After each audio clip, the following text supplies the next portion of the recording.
Welcome to the sleepy modern era, a place where today's world slows down. Take a deep breath, let the noise of the day soften, and allow your mind to drift into calm reflection. Tonight we'll journey into a timeless bedtime story for relaxation, where the ancient art of rest meets our modern need for peace. This is a calming narration about how true sleep comes not from rushing toward it, but from gently inviting it in. Let yourself settle deeper into comfort. Adjust your pillow if you need to, and drift with me into the Pillowmaker's secret. A sleep story for adults who remember that the most profound magic happens in the quietest moments. Prologue: The Sound of Thread.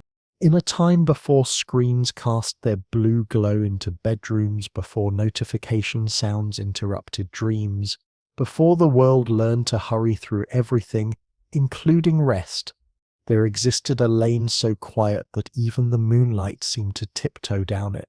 This was not the artificial quiet of noise-cancelling headphones or white noise machines. This was the deep, natural silence that our ancestors knew, the kind of quiet that modern life has almost forgotten how to create. It was the silence that comes when time itself decides to slow down and breathe. At the very end of this whispering lane, where ancient cobblestones met a ribbon of river that had been flowing since before anyone could remember, sat a small shop that seemed to exist outside of time itself. Above its wooden door hung a brass bell, green with age and gentle use. Below that, a hand-painted sign swayed softly in whatever breeze chose to visit. Pillows for peaceful nights. Perhaps you've noticed how certain places seem to hold peace the way a bowl holds water. This little shop was one of those places. When you stepped through its door, the very air seemed to embrace you, as if it had been waiting patiently for your arrival all day. Inside, warmth lived in every corner, not the harsh heat of electric bulbs or the dry warmth of forced air, but the gentle, living warmth that comes from human care and attention. Dried sprigs of lavender hung from oak beams, their purple flowers faded to silver, but their scent still whispering of summer afternoons and honeybees and fields that stretched beyond worry. Glass jars lined wooden shelves like a library of gentleness, each one labelled in careful handwriting that spoke of patience and precision. "Thistledown," read one jar, its contents soft as a sigh.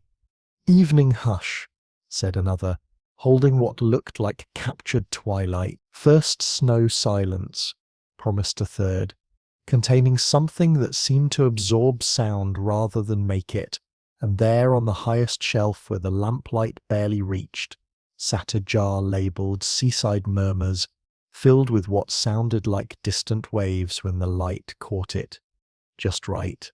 A copper kettle breathed softly on an old wood stove, releasing steam that carried hints of chamomile and lemon balm into air already sweet with beeswax and lavender. The wooden counter, worn smooth by countless gentle transactions, shone with the kind of polish that comes from daily care rather than harsh chemicals. And there, behind this counter of quiet wonders, worked a man whose very presence seemed to slow time to a more human pace.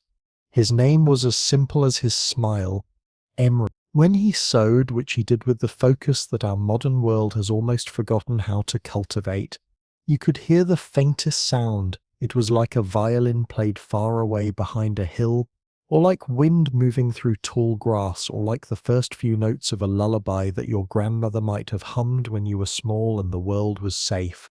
It was the sound of thread slipping through cloth, but somehow it was more than that. People said it was the sound of sleep arriving, the gentle footsteps of dreams approaching, the whisper of peace settling into restless hearts. Emery listened more than he spoke, which is perhaps why people felt so comfortable bringing their sleepless troubles to his door. He had developed the rare gift of hearing not just words, but the spaces between words. Those quiet places where worries like to hide, where anxieties curl up like cats in sunny corners, where the exhaustion of modern living accumulates like dust on a shelf. And at night, when the village settled into that profound quiet that comes just before true rest, When the last light faded from windows and the last footstep echoed down cobblestone lanes, Emery would light a single lamp, not the harsh LED glow that our screens have taught us to expect, but the warm golden light of flame dancing on wick. He would tie on his apron, worn soft from years of gentle use, and begin to stitch secret paths for dreams. In our world of instant everything, instant messages, instant coffee, instant entertainment, Emery understood something we're slowly remembering, that the best things, especially sleep, cannot be rushed. They must be invited, courted, welcomed with patience and care. This is the story of his shop, his wisdom and his gift for helping others find what our modern world sometimes makes it hard to discover. Deep, restorative, peaceful sleep. Chapter 1. The Shop at the End of the Lane. Emery opened his shop each morning in a ritual that had become as natural and necessary as breathing. This was long before alarm clocks became smartphones screaming at us to wake up. Long before our mornings began with the urgent ping of notifications demanding immediate attention. Emery's morning began gently, just before the sun touched the river, that liminal moment when night agrees to become day without making a fuss about it. He would rise from his small apartment above the shop, not because an alarm demanded it, but because his body had learned the rhythm of natural light. His feet would find the wooden floor planks worn smooth by decades of this same gentle morning dance. First he would lift the blinds, allowing the soft pre-dawn light to filter through windows that had watched the village wake up for generations. Then he would wipe the dew from the glass with a soft cloth, clearing away the night's gentle tears so that the morning light could enter without obstruction. This simple act, wiping away the moisture that gathered while the world slept, was itself a kind of meditation, a way of clearing the space between sleep and waking, between private rest and public service. Finally, he would select 3 pillows from the collection that filled every corner of his workshop and arrange them in the front window display. They were never the same 3 pillows 2 days in a row. Sometimes they were the color of dawn tea, that pale golden hue that exists for just a few minutes each morning when the sun first learns what color it wants to be that day.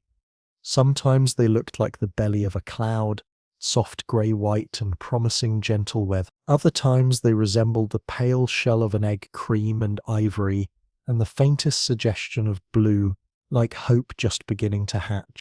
The village had learned Emery's rhythm the way flowers learn the sun's path across the sky. It became part of the natural order, as reliable as sunrise and as comforting as the sound of the river that never stopped its patient conversation with the stones. Children would press their noses to the glass on their way to school, giggling at the jar labeled Giggles, which seemed to contain nothing more than ordinary air, but somehow managed to make everyone who looked at it smile. Their breath would fog the window and they would draw little hearts or write their names in the condensation, before skipping away to lessons that would teach them about the world beyond the village. Fishermen nodded respectfully on their way to the quay. These men who understood the patience required to wait for something good to come to you. They recognized in Emery a kindred spirit, someone who knew that the best things in life couldn't be forced or hurried, only invited and waited for with quiet confidence. Even the village cats had adopted Emery's windowsill for their daily naps, somehow sensing that this was a place where rest was not just permitted but actively cultivated. They would curl up in patches of warm sunlight, their purring adding to the shop's atmosphere of contentment and ease. But most importantly, throughout each day, someone would inevitably come through that door carrying the unmistakable look of a sleepless night tucked beneath their eyes. You know this look, perhaps you've worn it yourself. It's the expression of someone who has spent hours negotiating with sleep like a difficult customer, someone who has counted sheep until the sheep got tired and went home, someone who has tried every position and every breathing technique and every mental trick, only to find themselves wide awake and watching the ceiling as if it might suddenly reveal the secrets of the universe. When such a person crossed Emery's threshold, he would ring the brass bell twice, once for welcome and once for ease. The sound was never harsh or demanding, never the sharp ping of a smartphone notification or the aggressive buzz of an alarm. It was gentle, musical, a sound that seemed to say, "You are safe here. You can set your burdens down." And then Emery would speak the words that made all the difference. "Tell me, not what do you want or how can I help you or what seems to be the problem, just tell me." He didn't ask what people wanted, because he understood that most people who came to him didn't really know what they wanted. They only knew what they lacked. He didn't ask how he could help, because he knew that the help itself would emerge from the listening. Instead, he asked what they carried, what they bore, what weighed on them in the dark hours when the rest of the world slept peacefully. People would let out sighs they had kept hidden for weeks, months, sometimes years. They would exhale worries that had been held so long they had become part of their posture, their breathing, their very sense of self. And in that exhalation, in that release of what they had been carrying alone, they felt lighter already, before Emery had sewn a single stitch, before he had offered any solution, before any pillow had been crafted to meet their specific needs. At the back of the shop stood a work table made from a single piece of oak, its surface polished smooth by years of gentle use. Beside it sat a three-legged stool that had been Emery's grandfather's and his grandfather's before that, a seat that had supported generations of careful craftsmen who understood that good work takes time and cannot be rushed.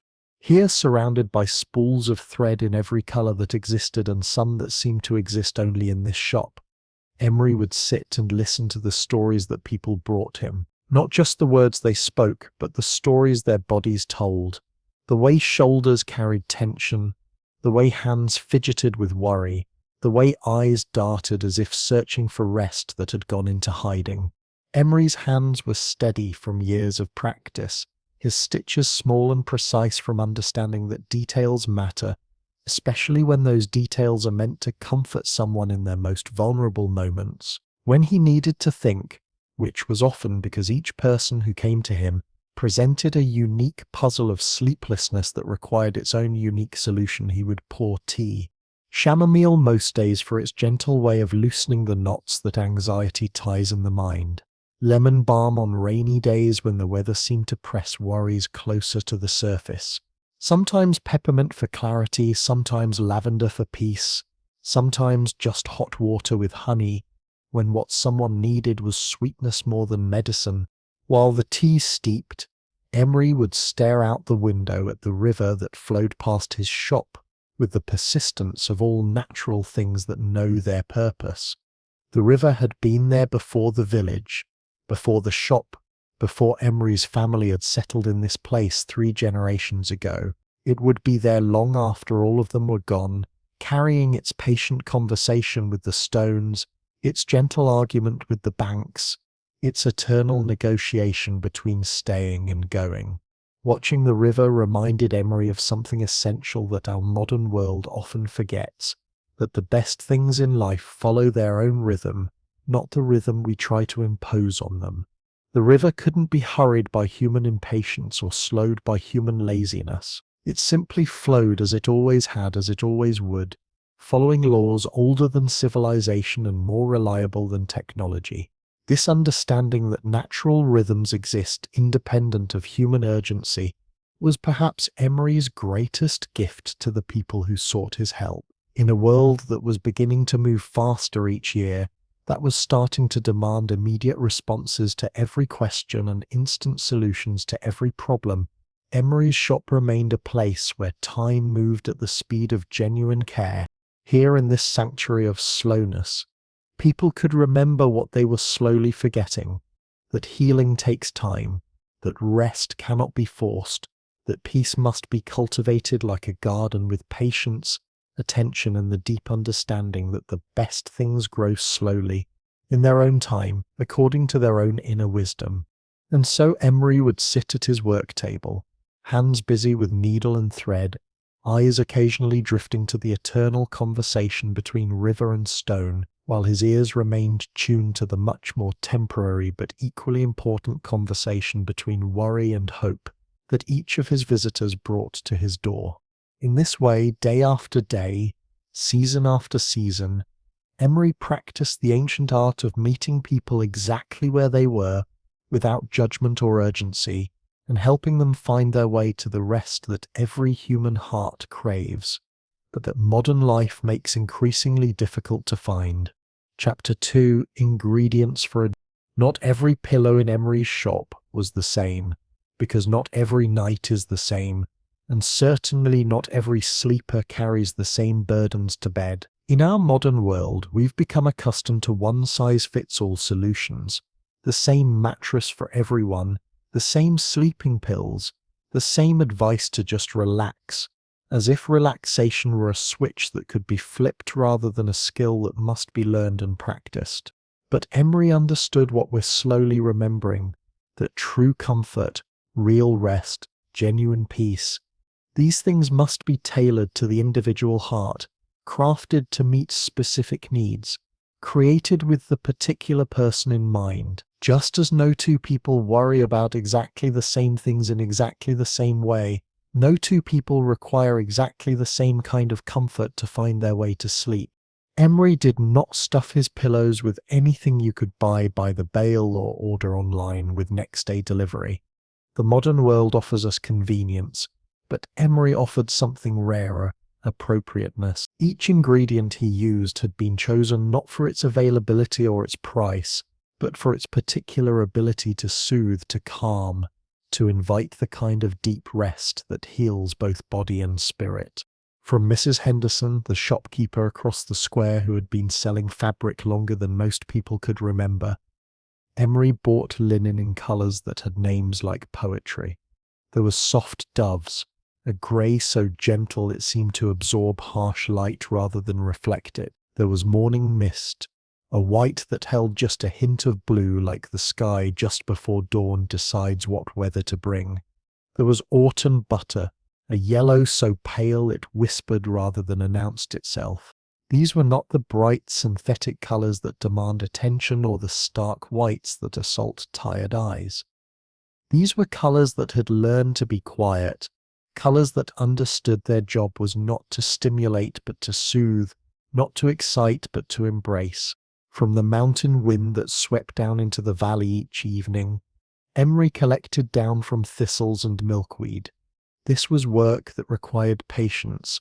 You couldn't hurry the plants or force them to release their softness before they were ready. You had to wait for the right day, when the air was still and the light was gentle, when the plants themselves seemed ready to share what they had been growing all summer long. Emery would walk the meadow paths with quiet baskets, moving slowly so as not to disturb the natural rhythm of the place. He would gather only what was freely offered, never taking more than the plants could spare, always leaving enough for the birds who depended on these same soft fibers to line their nests and keep their eggs warm through the cool nights. This thistle down and milkweed fluff became the foundation of most pillows, not because it was the most convenient filling, but because it carried within it something essential: the memory of open sky, of wind moving freely across unobstructed spaces, of plants reaching toward light without fear or hesitation. When someone laid their head on a pillow filled with such materials, their dreams inherited this sense of openness, this freedom from confinement. From the churchyard, with permission from old Father Benedict, who understood that sacred spaces sometimes share their peace with those who need it most, Emery borrowed what he called Sunday hush, that particular quality of silence that gathers in places where people come regularly to set aside their daily concerns and remember larger truths. This wasn't silence you could bottle or package. It was more like an atmosphere, a feeling, a memory of what peace sounds like when it's shared by a community of people all seeking the same thing at the same time. Emery would sit in the back pew during evening prayers, not participating exactly. He wasn't much for formal religion, but absorbing the quality of quiet that accumulated when dozens of people all decided to be still together.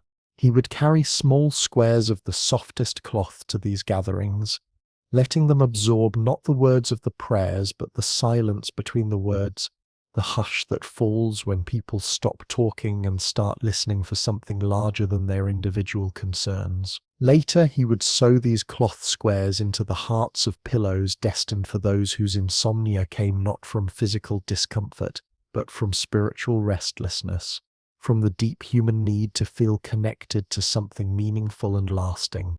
Twice a year, when spring urged him toward new horizons, and when autumn made him grateful for home, Emery took the train to the coast. These journeys were pilgrimages of a sort, opportunities to gather ingredients that couldn't be found in the inland valley where he'd spent his whole life. At the ocean, he would walk the edge where water met sand, collecting what he called seaside murmurs in empty shells that had been polished smooth by countless conversations with waves. These weren't sounds exactly, but somehow they were more than silence. They were the ocean's way of talking to itself, the endless conversation between tide and shore, the rhythm that had been continuing long before human ears learned to hear it, and would continue long after the last human had fallen asleep. He would sit on driftwood logs and listen, not to the crash of waves, but to what happened in between the crashes, the whisper of water sliding back across sand, the gentle percussion of foam popping, the sigh of wind moving through seagrass. These were the sounds of the ocean's own version of rest, the way the sea relaxed between its more dramatic moments. Back in his shop, Emery would incorporate these seaside murmurs into pillows meant for people whose minds raced like engines that had forgotten how to idle, whose thoughts churned like washing machines that couldn't complete their cycles. The ocean's rhythm, reliable, ancient, unhurried, helped teach anxious minds how to find their own natural pace. In a jar of blue glass that caught the light like trapped sky, Emery kept what he called first snow silence, that profound hush that falls over the world when the first snowflakes of winter begin to fall. This was silence of a different quality than Sunday hush or seaside murmurs. This was the silence of the world holding its breath, of nature pausing to witness its own transformation. You could only capture first snow silence if you were ready for it, if you had been waiting and watching and paying attention to the subtle signs that told you winter's first gift was coming. You had to be outside when the temperature dropped just so, when the clouds gathered in just that particular way, when the air itself seemed to thicken with anticipation, when the first flakes began to fall, not yet a storm, not even really snow, just winter's gentle announcement that change was coming. A unique quiet would settle over everything. It was as if the world understood that something sacred was happening, that the landscape was about to be transformed, made clean and new and soft. Emery would stand in this silence with squares of the finest silk, letting the fabric absorb not the snowflakes themselves, but the quality of quiet that came with them. Later, he would sew these squares into pillows for people whose minds were cluttered with too much noise, not just the external noise of traffic and technology, but the internal noise of worry and regret, and endless planning. First snow silence taught the mind how to start fresh, how to let go of what had accumulated during the busy seasons of life, how to find peace in the clean slate that each night offers to each sleeper willing to accept it. Perhaps the most precious ingredient in Emery's collection lived in a small tin that had once held his grandmother's sewing buttons. The label, written in his own careful script, said simply "Mother's Home." Inside was something that couldn't be seen or weighed or measured, but somehow could be felt by anyone who opened the tin and breathed deeply. It was the memory of a tune, not the tune itself, because that had been lost when his mother passed away while Emery was still young enough to believe that mothers were permanent fixtures in the world, but it was the feeling of that tune, the comfort it had brought during countless nights when sleep had seemed impossible and fear had seemed overwhelming. His mother had hummed without words, creating melodies that existed only in the moment they were hummed, never repeated exactly, but always carrying the same essential message. You are safe, you are loved, you are not alone in the dark. She had hummed while folding laundry, while stirring soup, while rocking Emery to sleep, when storms made the night seem dangerous. When she died, the humming stopped, but somehow its echo remained in the fabric of the house, in the rhythm of daily tasks, in the way sunlight fell through kitchen windows. Emery had learned to capture this echo, to preserve not the melody but the love that had shaped it, the intention that had given it meaning. He used mother's hymns sparingly, only for pillows destined for those who had lost their own sources of comfort, who lay awake not because their bodies were restless, but because their hearts had forgotten what safety felt like. A tiny amount sewn into a pillow's heart could remind the sleeper that they had once been held, once been sung to, once been the center of someone's protective attention. But of all the ingredients in Emery's collection, the one he guarded most carefully lived in a small drawer lined with paper the color of robin's eggs. Inside, wrapped in silk that had never seen sunlight, lay what he called moon threads, filaments so fine they were barely visible, so delicate they dissolved at the first touch of morning light. You could find moon threads only on clear nights when the moon was full, or nearly so, and only in the ranches of birch trees that grew along the river, where the water's surface reflected celestial light back toward the sky. They looked like spider silk that had been spun from starlight, like the gossamer trails that dreams might leave behind if dreams were visible things. Gathering moon threads required perfect timing and infinite patience.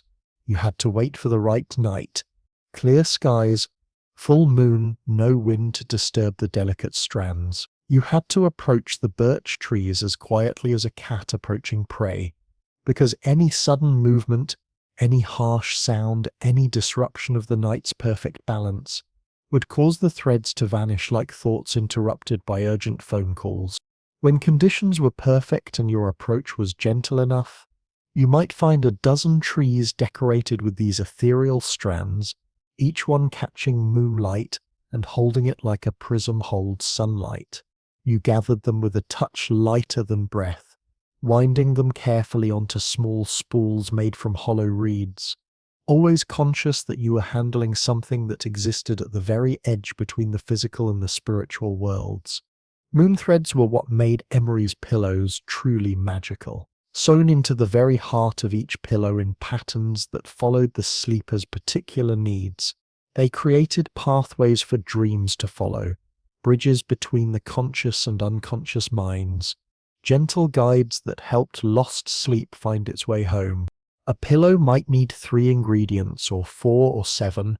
Emery would listen to each person's story, weigh their particular burdens, consider their individual needs, and choose accordingly. He would stitch the case from appropriate fabric, tuck in the carefully selected fillings, and then add the final most important element, a small cross-stitch near one edge, so tiny and subtle that most people never noticed it was there. This cross-stitch was more than decoration. It was a doorway, a portal, an invitation. Dreams don't like to be pushed, Emery would murmur as he worked, his voice barely audible above the sound of thread moving through fabric. They like to be invited. And so each pillow became not just a place to rest one's head, but a carefully crafted invitation to the kind of deep restorative sleep that heals more than just physical tiredness. Each pillow became a gentle guide to the realm where worries dissolve, where anxieties transform into wisps of forgotten dreams, where the accumulated stress of modern living can finally blissfully fall away. In this way, with infinite patience and attention to detail that our hurried world has mostly forgotten how to cultivate, Emery created not just pillows but pathways from restlessness to rest, from anxiety to peace, from the harsh demands of waking life to the gentle embrace of healing sleep. Chapter 3: The Midwife's Rest. Ruth arrived on an evening when the brass bell above Emery's door had stopped its twilight ringing, when the last customer had departed with their carefully crafted comfort tucked under their arm, when the shop had settled into that peaceful quiet that comes when the day's work is done and the night's rest beckons. She stood in the lamplight, not the harsh fluorescent glow that would later fill the world's healing spaces, but the warm, golden light of flame dancing on oil. With her hands folded in the universal gesture of someone who has spent their life caring for others and has perhaps forgotten how to ask for care in return.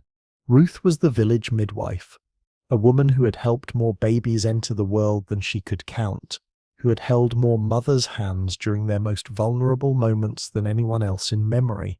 Her calling was one of the most ancient and sacred, to stand guard at the threshold between one world and the next, to help new souls find their way into bodies that would carry them through whatever adventures awaited.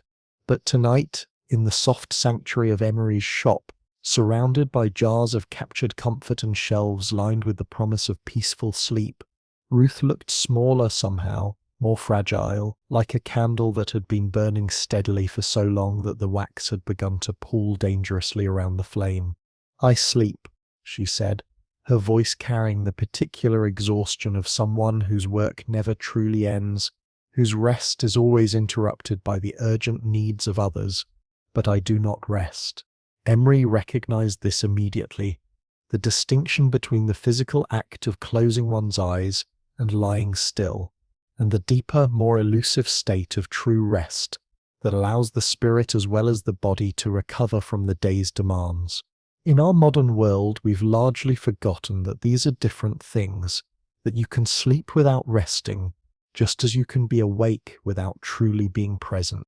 He guided Ruth to the comfortable chair that sat beside his work table, a chair that had supported countless tired souls over the years, that had learned to embrace exactly the right way, that seemed to understand instinctively how to offer comfort to bodies that had forgotten how to be comfortable.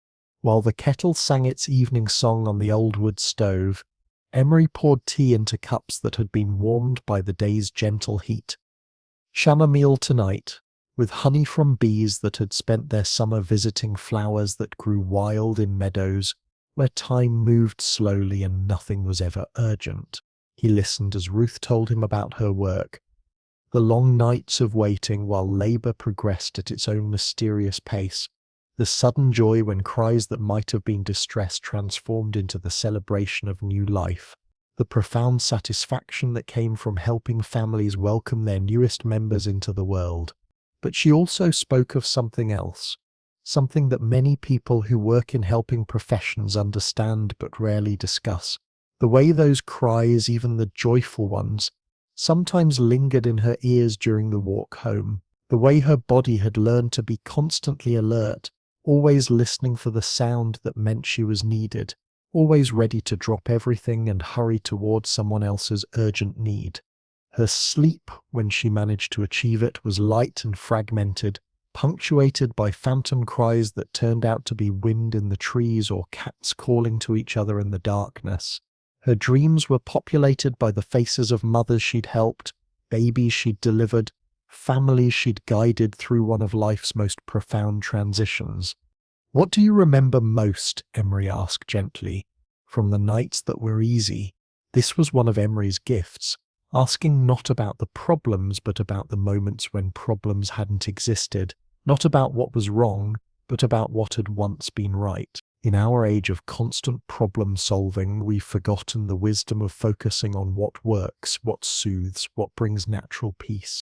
Ruth's face softened as she reached back through memory toward easier times. When the window was open, she said slowly, and the night air was soft, when the baby settled quickly and the mother drifted off naturally, and everyone in the room, father, grandmothers, even the midwife, fell into the same gentle rhythm of breathing. She paused, remembering. Those were the nights when birth felt like what it was meant to be, not a medical emergency requiring intervention, but a natural process unfolding in its own time, supported by patience and surrounded by love. Emery nodded, understanding immediately what Ruth needed. Her sleeplessness came not from physical discomfort, but from a nervous system that had been trained to be perpetually alert, always listening for trouble, always ready to spring into action. What she needed was permission to lay down that vigilance, to trust that the world could manage without her watchful attention for a few hours each night. He reached for a bolt of linen the color of cream in lamplight, not the stark white of hospital sheets that announce medical efficiency, but the warm living white that speaks of comfort, nourishment, the gentle presence of caring hands. He measured a case just wide enough to cradle her shoulders properly, understanding that the pillow needed to embrace not just her head, but the tension she carried in her neck and upper back. As he stitched, Emery thought about Ruth's particular needs. Her work required her to be fully present for others during their most vulnerable moments, which meant she had developed an almost supernatural sensitivity to the emotional atmosphere around her. What she needed was a pillow that would create its own atmosphere, its own bubble of peace that could insulate her from the constant low-level anxiety that came with being perpetually on call.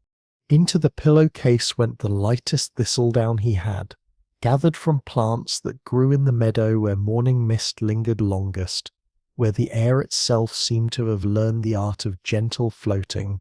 This would give the pillow a quality of weightlessness that would remind Ruth's body that it didn't always have to be strong, alert, ready to carry the weight of others' needs. He added a handful of evening hush, that particular quality of silence that gathers when the sun sets, and the world collectively exhales, letting go of the day's urgencies and settling into the slower rhythm of night. This would help Ruth's hyper-vigilant nervous system remember that there were times when it was not only acceptable but necessary to lower its guard. From the precious tin labelled Mother's Hymn, Emery took a small pinch of what he privately called cradle song.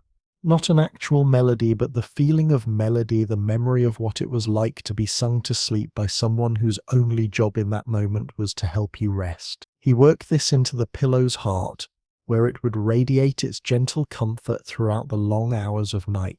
But the most important addition was a braid of moon thread that he wove along one seam of the pillowcase. Unlike the random placement he used for most pillows, this moon thread followed a very specific pattern. The rhythm of breath during natural labor, the gentle expansion and contraction that every midwife learns to recognize as the sign that everything is proceeding as it should. When the pillow was complete, Emery stitched the small cross-stitch door near one corner, so subtle that it looked like decorative embroidery, but was actually an invitation for dreams to enter. Then he did something he rarely did. He lifted the pillow to his lips and breathed on the tiny door, warming it with his breath, the way you might breathe on a soup spoon to test its temperature. "When you lie down tonight," he told Ruth, settling the completed pillow into her arms, "place this under your cheek and pretend the window is slightly ajar. Listen for the softest breath in the room and let it be yours. Remember that for these few hours you are not responsible for anyone else's breathing, anyone else's comfort, anyone else's safe passage through the night." Ruth accepted the pillow with the reverence that healthcare workers reserve for truly effective medicine. She held it against her chest for a moment, and even there in the shop, her breathing seemed to deepen. Her shoulders seemed to drop slightly from their habitually alert position. She paid with coins that clinked softly in Emery's palm, and with thanks that carried the weight of months of accumulated exhaustion. As she prepared to leave, Ruth paused at the door and looked back at the shop that had become for this brief evening a sanctuary where even caregivers could receive care. The next morning, when Emery opened his shop to the gentle light of dawn, he found a note tucked under the door. The paper was cream-colored and soft, the kind that came from a world that still made some things by hand. And the writing was Ruth's careful script. "I dreamed of an open window and a moon the size of my palm. I woke to quiet, real quiet, for the first time in months. Thank you." Tucked into the folded note was a sprig of rosemary, the herb of remembrance, but also, according to the old knowledge that midwives carried, the herb of peaceful sleep and prophetic dreams. Emery placed it in a small jar of water where it would catch the morning light, and he smiled the quiet smile of someone who had successfully completed one small act in the endless, essential work of helping tired souls find their way back to rest.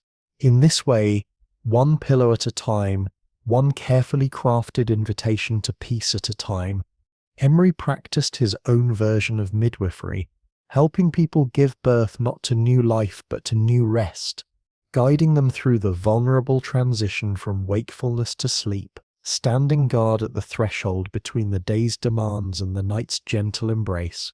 And Ruth, walking home through the pre-dawn quiet with her pillow tucked safely under her arm, felt something she hadn't experienced in longer than she cared to remember: the anticipation of truly restful sleep, the knowledge that when she laid her head down, she would not just close her eyes, but actually let go, actually rest, actually trust that the world could manage without her vigilant attention for a few precious hours. This, perhaps, is the gift that true rest offers to all of us who spend our days caring for others, solving problems, carrying responsibilities that feel too important to set down. The reminder that we too deserve to be cared for, that we too need to be sung to sleep sometimes, that we have earned the right to breathe softly and dream peacefully and wake refreshed to face another day of giving ourselves to the world's endless needs. Chapter 4. The Sailor Who Forgot the Shore. The afternoon arrived wet and grey, carrying with it the kind of rain that doesn't rush but settles in for a long conversation with the earth. It was the sort of weather that makes people walk more slowly, speak more softly, turn inward toward whatever warmth they can find, and it was on such an afternoon that the sailor came to Emery's door. He entered like weather himself, bringing with him the scent of rope and rain, salt and distant places, the particular smell of someone who has spent so much time in motion that stillness has become foreign to his bones. His hands never rested, fingers constantly knotting and unknotting invisible lines, as if his body had forgotten how to exist without the constant adjustment that life at sea requires. This was a man caught between worlds, no longer fully at home on the ocean, where he had spent most of his adult life, but not yet comfortable on the solid, unmoving ground that others took for granted. In our modern age, we might recognize something familiar in his condition: the restlessness of someone whose life has been defined by constant motion, constant stimulation, constant change, who finds the ordinary rhythms of settled life somehow insufficient. "I sleep on water," he said, settling into Emery's chair with the careful movements of someone whose body expected the world to shift beneath it. "Even when I'm on land. My bed rocks when it shouldn't rock. My mind lists like a ship taking on water. I wake up seasick in my own room." Emery had been to the ocean only twice in his life, both times as a young man drawn by curiosity to see what lay beyond the familiar borders of his valley world. Each time he had stood on the shore with his shoes full of sand and his eyes stung by wind that had travelled across vast distances to reach him. He had watched the waves with the fascination of someone accustomed to the river's gentler conversation, amazed by the ocean's ability to be both powerful and rhythmic, both dangerous and beautiful. He did not know ships or navigation, or the particular skills required to read weather patterns across endless water. But he knew balance, the delicate equilibrium that allows a person to remain upright in a world that often feels unsteady. And he understood how disorienting it could be when that sense of balance became confused, when the body's expectations no longer matched the world's reality. While the sailor spoke of his restless nights and his dreams of endless horizons, Emery prepared tea in the careful, unhurried way that had become his signature. Today it was a blend of lemon balm and mint, something to soothe both stomach and spirit, something to help ground a man whose internal compass had lost its true north. The sailor's story unfolded like a map of longing. He spoke of years spent reading the sky for weather signs, of nights when the stars were the only reliable guides, of the profound satisfaction that came from working with wind and tide and current to arrive safely at distant ports. But he also spoke of something else: the way the constant motion had gotten into his bones, had become so much a part of him that stillness felt like death, quiet felt like emptiness. The sea, he explained, is never truly quiet. Even on the calmest days, there's always the sound of water against the hull, always the whisper of wind in the rigging, always some small adjustment to be made, some slight correction required. Your body learns to expect that constant, subtle motion. It becomes part of how you sleep, how you dream, how you exist in the world. But now, staying in a boarding house while he waited for his next assignment, the sailor found himself lying in a bed that refused to move, in a room where the only sounds were the unfamiliar noises of landlocked life footsteps on wooden floors above, the occasional creak of settling timbers, the distant sound of cartwheels on cobblestones. His body, trained by years of adaptation to expect constant micro-adjustments, couldn't find its rhythm in this static environment. He would lie awake for hours, his inner ear convinced that the bed should sway gently beneath him, his nervous system waiting for the familiar sounds of rigging and wave, his dreams filled with phantom motions that left him more tired upon waking than when he had first closed his eyes. Emery listened to all of this with the deep attention that was his gift, understanding that the sailor's problem wasn't really about sleep, but about home, about what happens when the place that has sheltered you for years becomes impossible to reach, when the environment that taught your body how to rest no longer exists in your daily life. For this man who had lost his sea legs on dry land, Emery chose linen the colour of stone, not the harsh grey of city sidewalks or the stark white of chalk cliffs, but the warm living grey of beach stones that have been polished smooth by years of gentle conversation with waves. This would remind the sailor's skin of something solid yet yielding, permanent yet shaped by water. But the most important element of this particular pillow would be its construction. Instead of the usual soft, yielding structure that most of his pillows possessed, Emery created something with a subtle weight sewn into its center, not heavy enough to be uncomfortable, but substantial enough to remind the sailor's body of its own center of gravity, its own place in the physical world. He wrapped this weight, a small stone from the riverbank, worn smooth by decades of patient flow, in the softest cloth he had, then surrounded it with carefully arranged layers of thistledown. The result was a pillow that would yield to the pressure of a resting head, but slowly, with a gentle resistance that mimicked the way a hammock cradles a sailor's body during the slow roll of a ship at anchor. Into the layers of thistledown, Emery wove something precious from his collection, what he called harbour stillness, captured in a jar during one of his rare trips to the coast. He had been standing on a pier at dawn, watching fishing boats prepare for their daily journey, when he noticed a moment of perfect calm, the brief pause between the restlessness of departure and the commitment to journey, when boats sat quietly at their moorings, and even the most eager sailors paused to savour the last moments of shore-based peace. This harbour stillness carried within it the memory of motion without the motion itself, the promise of journey without the demand for immediate departure. It would help the sailor's restless body remember that there could be peace in pause, comfort in temporary anchoring. To this, Emery added a whisper of cedar, not the sharp medicinal scent of modern aromatherapy, but the gentle, grounding fragrance of wood that had grown slowly, patiently, reaching toward light while remaining firmly rooted in earth. This would remind the sailor's nervous system of the difference between floating and being grounded, between drifting and belonging. But perhaps the most important ingredient was the moon thread, which Emery braided into the shape of an anchor.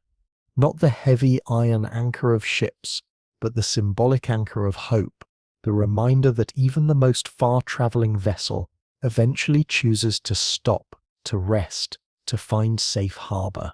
Finally, he added 3 grains of sand that he had collected during his last visit to the ocean, gathered from that liminal space where water first kisses shore, where the eternal journey of waves finally finds its destination.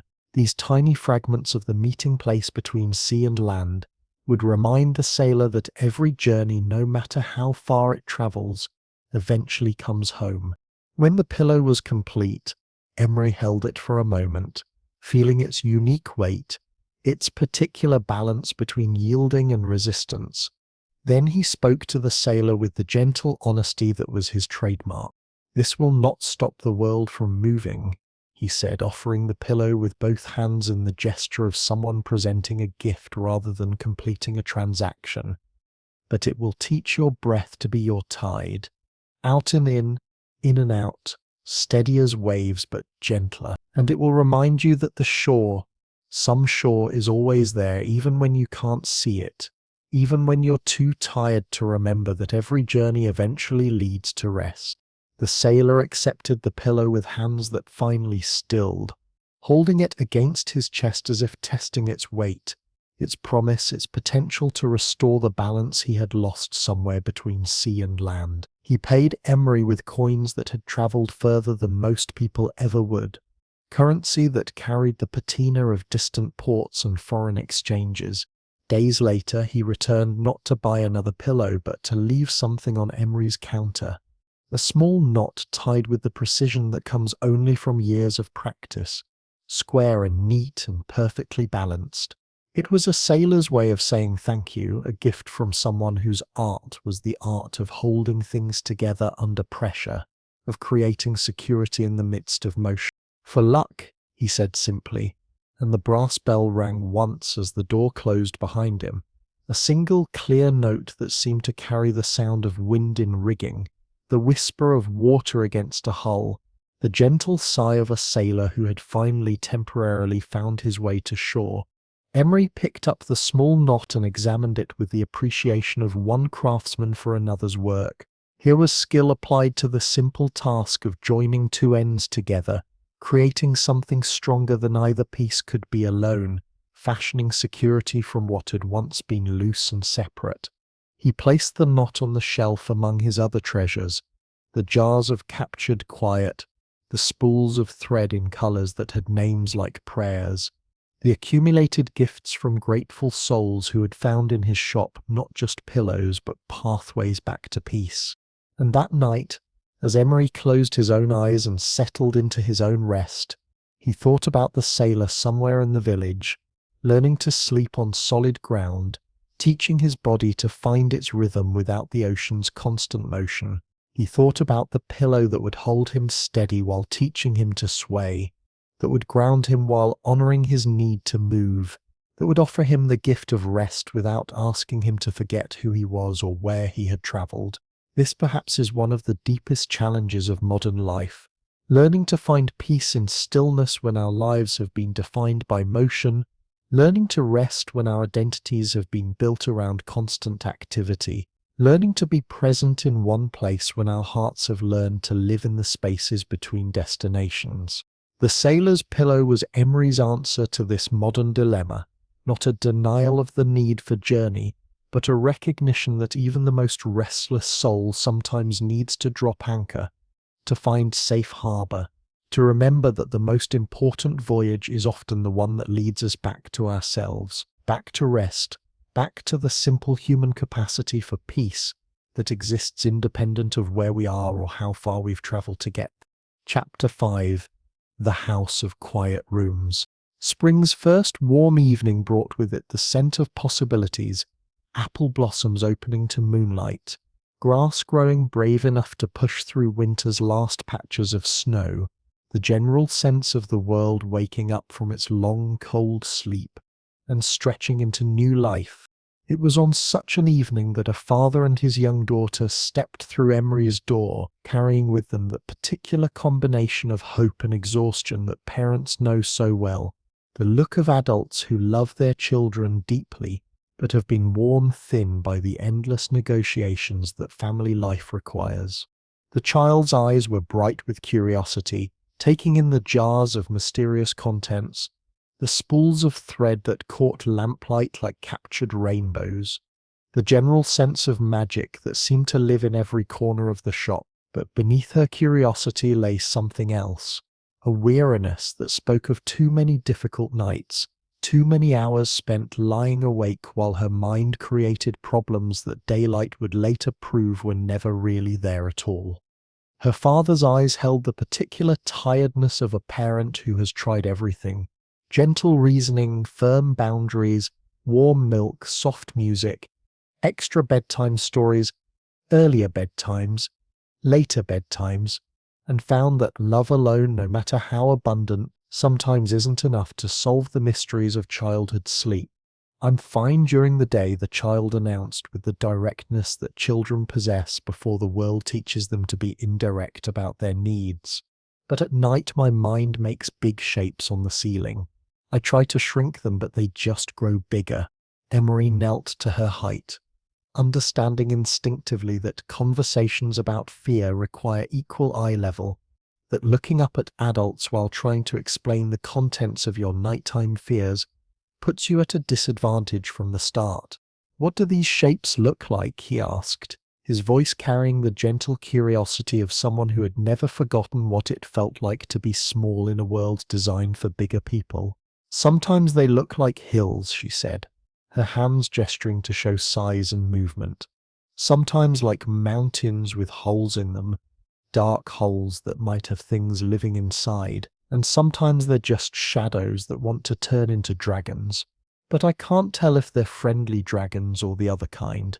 In our modern age, we might be tempted to explain these phenomena scientifically, the way light and shadow play tricks on tired eyes, the way an active imagination can transform innocent ceiling cracks into threatening monsters. We might offer rational solutions, nightlights to eliminate the shadows or relaxation techniques to calm an overactive mind. But Emery understood something that our rational age sometimes forgets, that the imaginary fears of childhood are not less real for being imaginary, that the monsters children see in darkness are often their mind's way of processing fears too complex for their limited vocabulary to name directly. "And what would you like them to be instead?" he asked, turning the conversation away from the problem and toward the possibility of solution. The child tilted her head, considering this question with the seriousness that children bring to questions adults pose when they're genuinely interested in the answer. "A house," she said, surprising herself with the clarity of the image that appeared in her mind. "A house with many rooms, but small rooms, quiet rooms. I could go into one room and close the door, and if the shadow knocked, it couldn't come in because I would be safe inside." Emery felt that small shiver of recognition that comes when someone accidentally describes exactly what they need, when the unconscious wisdom that lives in all of us briefly surfaces to offer guidance that the conscious mind couldn't provide.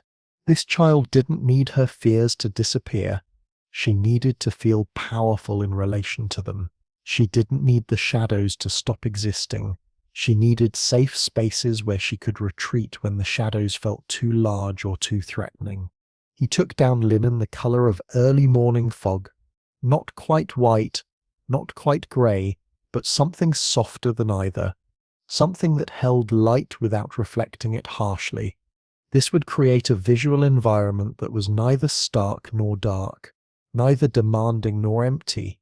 The pillowcase he stitched for her was larger than usual, with a wide border that would be easy for small fingers to find in the dark. This border wasn't just decorative, it would serve as a tactile reminder of boundaries, of the difference between inside and outside, safety and exposure. Into the pillow went thistledown mixed with the faintest crumble of dried chamomile. Not enough to create a medicinal scent, but just enough to add the whisper of something peaceful, something that had grown in sunlight and remembered what comfort felt like. But the most important element was the moon thread, which Emery braided loosely and arranged like a pathway through the pillow's interior, not a straight line, but a gentle maze with many turnings, many small alcoves, many places where a traveling dream might choose to pause and rest. Then came the innovation that made this pillow unique. Emery sewed small, invisible pockets throughout its structure, each one designed to hold a different kind of comfort. Into one pocket went what he called cat's paw touch, the memory of gentle pressure, the feeling of being briefly softly touched by something warm and living. Into another went snowfall hush, the profound quiet that comes when the world is being covered by something clean and new and forgiving. A third pocket held hand-on-hair weight, that particular comfort that comes from feeling a loving hand rest gently on your head when you're drifting towards sleep. The weight that says you are safe, you are watched over, you can let go now. When the pillow was complete, Emery showed the child how to use it. Feel along this border with your fingertips, he demonstrated, guiding her small hand to trace the pillow's edge. Each time you touch it, imagine you're finding the door to another small room. Behind each door is a space just for you, a little room with one soft lamp and one comfortable chair, a room where only you decide who gets to enter. The child's eyes widened as she understood the game he was teaching her. So if a shadow knocks, I can say this is my room and visiting hours are over. Exactly, Emery smiled. You can say it's time to sleep now. Please come back in the morning if you still need to talk. Then you breathe deeply and imagine closing the door and settling into your comfortable chair, and you listen only to your own breathing until sleep comes to visit. The child hugged the pillow to her chest right there in the shop, pressing her cheek against the soft fabric and closing her eyes as if testing its promise. Her father watched this interaction with the relief that parents feel when someone else successfully communicates something they've been trying to explain for months. His own exhaustion visible in the set of his shoulders, the way he held his head, the careful patience of someone who had been problem-solving past his own bedtime for too many consecutive nights, seemed to lift slightly as he realized that his daughter's sleepless struggles might finally have found a gentle solution. As they prepared to leave, the child still clutching her pillow like a treasured secret, her father's fatigue seemed to transform from the heavy coat of defeat into something lighter, the manageable tiredness of someone who could finally anticipate a full night's rest. He looked out Emery's window into the kind of night that offers forgiveness for the day's small failures, the kind of darkness that promises new beginnings with tomorrow's light. For the first time in months, bedtime didn't feel like a battle to be fought, but like a gentle destination to be reached together. This transformation from conflict to cooperation, from struggle to sanctuary, is perhaps one of the most profound gifts that good sleep offers to families. When children can rest peacefully, parents can rest as well. When nighttime becomes a time of comfort rather than crisis, the whole family's emotional weather changes, becomes more stable, more predictable, more kind. As Emery watched the father and daughter walk away together into the spring evening, he understood that he had done more than solve one child's sleep problem. He had helped restore the natural rhythm of family life, the gentle cycle of day and night, activity and rest, that allows both children and parents to wake up refreshed and ready to face whatever challenges and joys the new day might bring. The pillow he had created would serve not just as a place to rest a small head, but as a tool for transformation, teaching a young mind that fear could be managed, that safety could be created, that the imagination that produced scary shadows could also produce comfortable rooms, protective boundaries, and the deep, satisfying sleep that comes to children who feel secure in their own small corner of the vast, mysterious world. Chapter 6. The Baker and the Thunder. Summer brought storms the way it brought everything else in those days, without warning sirens or weather apps or the constant digital chatter that now tells us what to expect from the sky. The storms would gather over the hills like slow grey thoughts, building their power in the way that all natural things build power. Gradually, patiently, according to rhythms older than human impatience. When they finally arrived, they would settle above the village in rolling conversations of thunder that made windows tremble and set every cat in the valley searching for safer places to wait out nature's louder moods. These were the storms that reminded people that they lived in partnership with forces much larger than themselves, forces that couldn't be controlled or scheduled or made to arrive more conveniently. The morning after one particularly long summer storm, the kind that moves in for the evening and stays through the night like an uninvited guest, who can't take a hint, Margaret the baker appeared at Emery's door with flour dust still caught in the creases of her hands, the permanent badge of someone whose work begins before dawn and never quite washes completely away. Her eyes held a particular kind of bravery, the look of someone who has been fighting a battle that others can't see, who has been maintaining a cheerful exterior while dealing with interior weather that refused to settle into calm. "It's loud inside my head," she confessed, settling into Emery's chair with the careful movements of someone whose body carried tension like a constant companion. "Not loud like the thunder was last night. I don't mind that kind of noise. This is different. It's like what comes after thunder, when your ears are still ringing but there's nothing left to ring about." Emery recognized this immediately, the particular exhaustion that comes not from external noise, but from the noise that anxiety creates inside the mind, the constant low-level buzzing that develops when worry has been humming the same tune for so long that it becomes like background music you can't turn off. He brewed tea with extra care that morning, choosing lemon balm for its gentle way of loosening the knots that stress ties in both body and spirit, adding honey that carried the summer's sunlight in its golden sweetness. While the tea steeped, he listened to Margaret describe her nights. She spoke of waking at 2 in the morning with her mind already calculating the next day's bread production. How many loaves, what varieties, whether she had enough flour, whether the yeast was still good, whether the ovens would heat evenly. Then at 3 she would wake again, this time counting customers who might come, worrying about the ones who hadn't been by recently, wondering if her prices were fair, if her bread was as good as it used to be, if she was managing her small business well enough to survive the changes that seemed to be coming to the world faster each year. By 4 o'clock she would be fully awake, but not productively so, lying in bed needing worries that refused to rise into actual solutions, working with thoughts that remained stubbornly dense and heavy, no matter how much attention she gave them.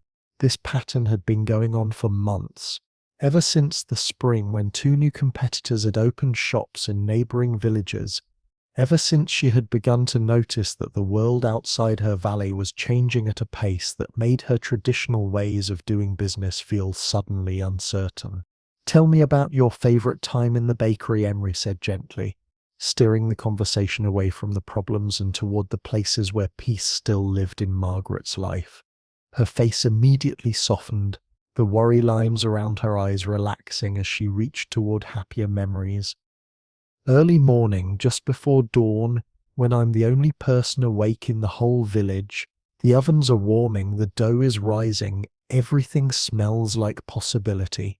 There's something about being the person who makes the bread, knowing that when everyone else wakes up, there will be something warm and nourishing waiting for them." She paused, her hands unconsciously mimicking the motions of kneading. "And the sound the bread makes when it's properly done, that hollow thump when you tap the bottom of a loaf, it's like the bread is telling you I'm ready, I'm complete, I've become what I was meant to become." Emery understood perfectly. Margaret's sleeplessness wasn't really about business concerns or competition or the changing world. It was about the gap between her deep satisfaction in her craft and her surface anxiety about whether that craft would continue to be valued, whether she would be able to keep doing the work that fed both her neighbors and her soul. For Margaret, he chose linen the color of bread crust, not the pale yellow of commercial loaves, but the rich, warm brown of bread that had been baked with patience and attention, bread that had been allowed to develop flavor slowly, naturally, according to its own internal timing.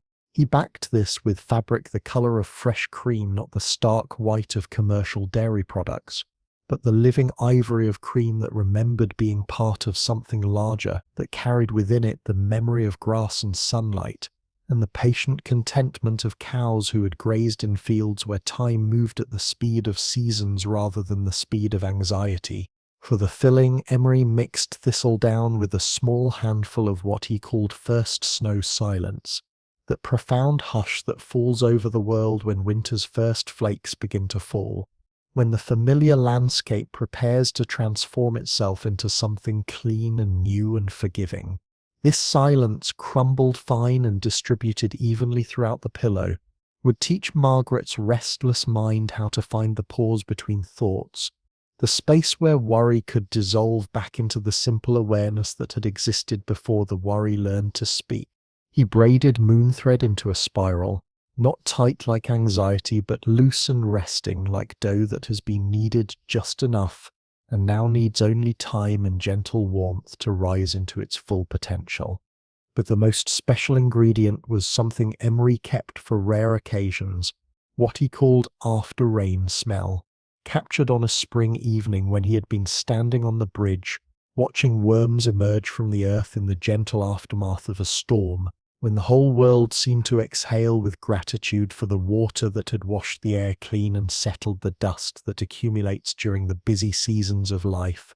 This scent, not exactly fragrant, not exactly fresh, but somehow deeply satisfying in the way that clean earth smells after it has been blessed with exactly the moisture it needed, would remind Margaret's nervous system that storms always pass, that the anxiety which felt permanent was actually temporary, that clarity and peace always return after periods of turbulence.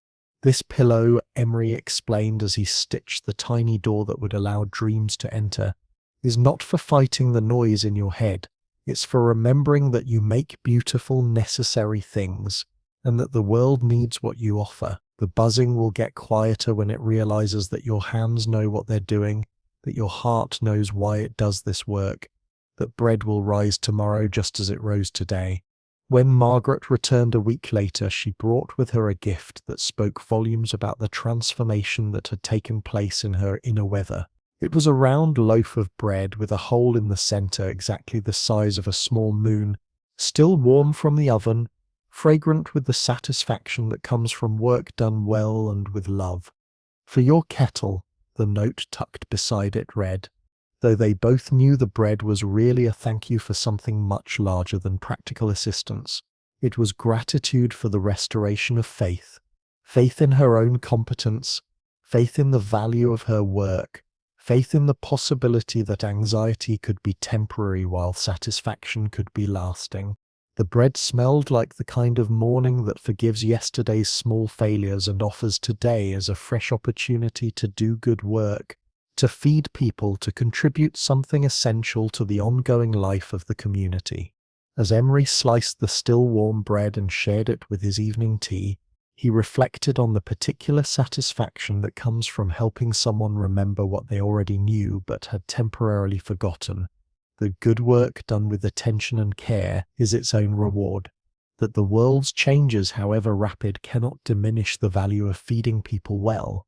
That the anxiety about tomorrow's challenges need not spoil today's accomplishments. This perhaps is one of the most important services that true rest provides in our modern world. It helps us remember who we are beneath all the noise about who we should be, what we should achieve, how we should adapt to changes that seem to accelerate every year. Margaret's pillow had reminded her that she was not just someone trying to keep up with the changing world, but someone who possessed real skills, who created real value, who contributed something essential to the daily life of her community. This identity, deeper than anxiety, more stable than worry, was what allowed her to sleep peacefully and wake refreshed, ready to meet whatever challenges the day might bring with the confidence that comes from knowing your own worth. Chapter 7. The Musician and the Silent Bow. Autumn arrived like a traveling performer, painting the valley in colors that had no names in ordinary language. The deep gold of maple leaves that caught afternoon light like trapped honey, the wine-dark red of oak trees that seemed to have been dipped in sunset, the gentle brown of earth preparing itself for winter's long, quiet sleep. It was during this season of transformation that the violinist came to Emery's door, carrying with her an instrument case worn smooth by years of travel and the particular exhaustion that comes to artists when their gift begins to feel more like a burden than a blessing. She was traveling between small concerts, not the grand performances in famous concert halls that some musicians achieve, but the intimate gatherings in village churches, library halls, and private homes where music serves not as entertainment but as communion, not as performance but as shared experience of beauty. Her name was Elena, and she possessed the kind of talent that music teachers recognize immediately. Fingers that found the strings as naturally as birds find air, an ear that could detect the smallest variations in pitch and rhythm, a heart that understood instinctively what each piece of music was trying to say about the human experience of joy and sorrow, hope and longing. But talent, as every artist learns eventually, is both a gift and a responsibility. It brings with it not just the ability to create beauty, but the obligation to honor that ability, to nurture it, to share it generously with a world that needs beauty perhaps more than it needs most other things. My fingers remember everything they've ever learned, Elena explained, settling into Emery's chair with the careful grace of someone whose body was an instrument as much as the violin she carried. But my bow, she paused, searching for words to describe something that felt almost too delicate to speak about. My bow doesn't sing when I sleep. I dream of scales like staircases I can never finish climbing, melodies that start beautifully but fade away before they can reach their resolution. Emery understood immediately that Elena's sleeplessness wasn't about performance anxiety or career concerns, though those pressures certainly existed in her life. It was about something deeper, the way that artistic gifts, when they become central to your identity, can create a pressure that follows you even into sleep, even into the places where you should be able to rest from the demands of excellence. While he prepared tea chamomile tonight, with honey from bees that had visited flowers that bloomed near the village small church, where music was offered weekly as prayer, Elena spoke about her relationship with her art. She had been playing violin since childhood, not because her parents forced her, but because the instrument had called to her in the way that true callings announce themselves, quietly, persistently, with the certainty that comes from deep recognition rather than external pressure. Through adolescence and into adulthood, music had been her companion, her comfort, her way of making sense of experiences too complex for words. When she was happy, the violin expressed her joy in soaring melodies that seemed to lift everyone who heard them. When she grieved, it gave voice to sorrows too deep for tears, translating loss into something beautiful and shared rather than isolated and bitter. But lately, success had begun to complicate this pure relationship. Audiences expected certain pieces, critics offered opinions about her interpretation, other musicians compared their techniques to hers. The simple conversation between heart and strings that had once felt as natural as breathing now carried the weight of expectations, evaluations, the constant awareness that others were listening not just for pleasure, but for judgment. What do you remember about playing music before it became your profession? Emery asked gently. Elena's face immediately brightened, years seeming to fall away as she reached back toward earlier memories. Playing for my grandmother while she cooked Sunday dinner, she would hum along completely off-key, but somehow her humming made my playing better, more complete. And practicing in the barn loft on summer evenings with the cows as my only audience, they never critiqued my technique, never suggested I should play with more or less vibrato. She laughed softly. The music felt like prayer then, like conversation with something larger than myself. I wasn't trying to prove anything or impress anyone.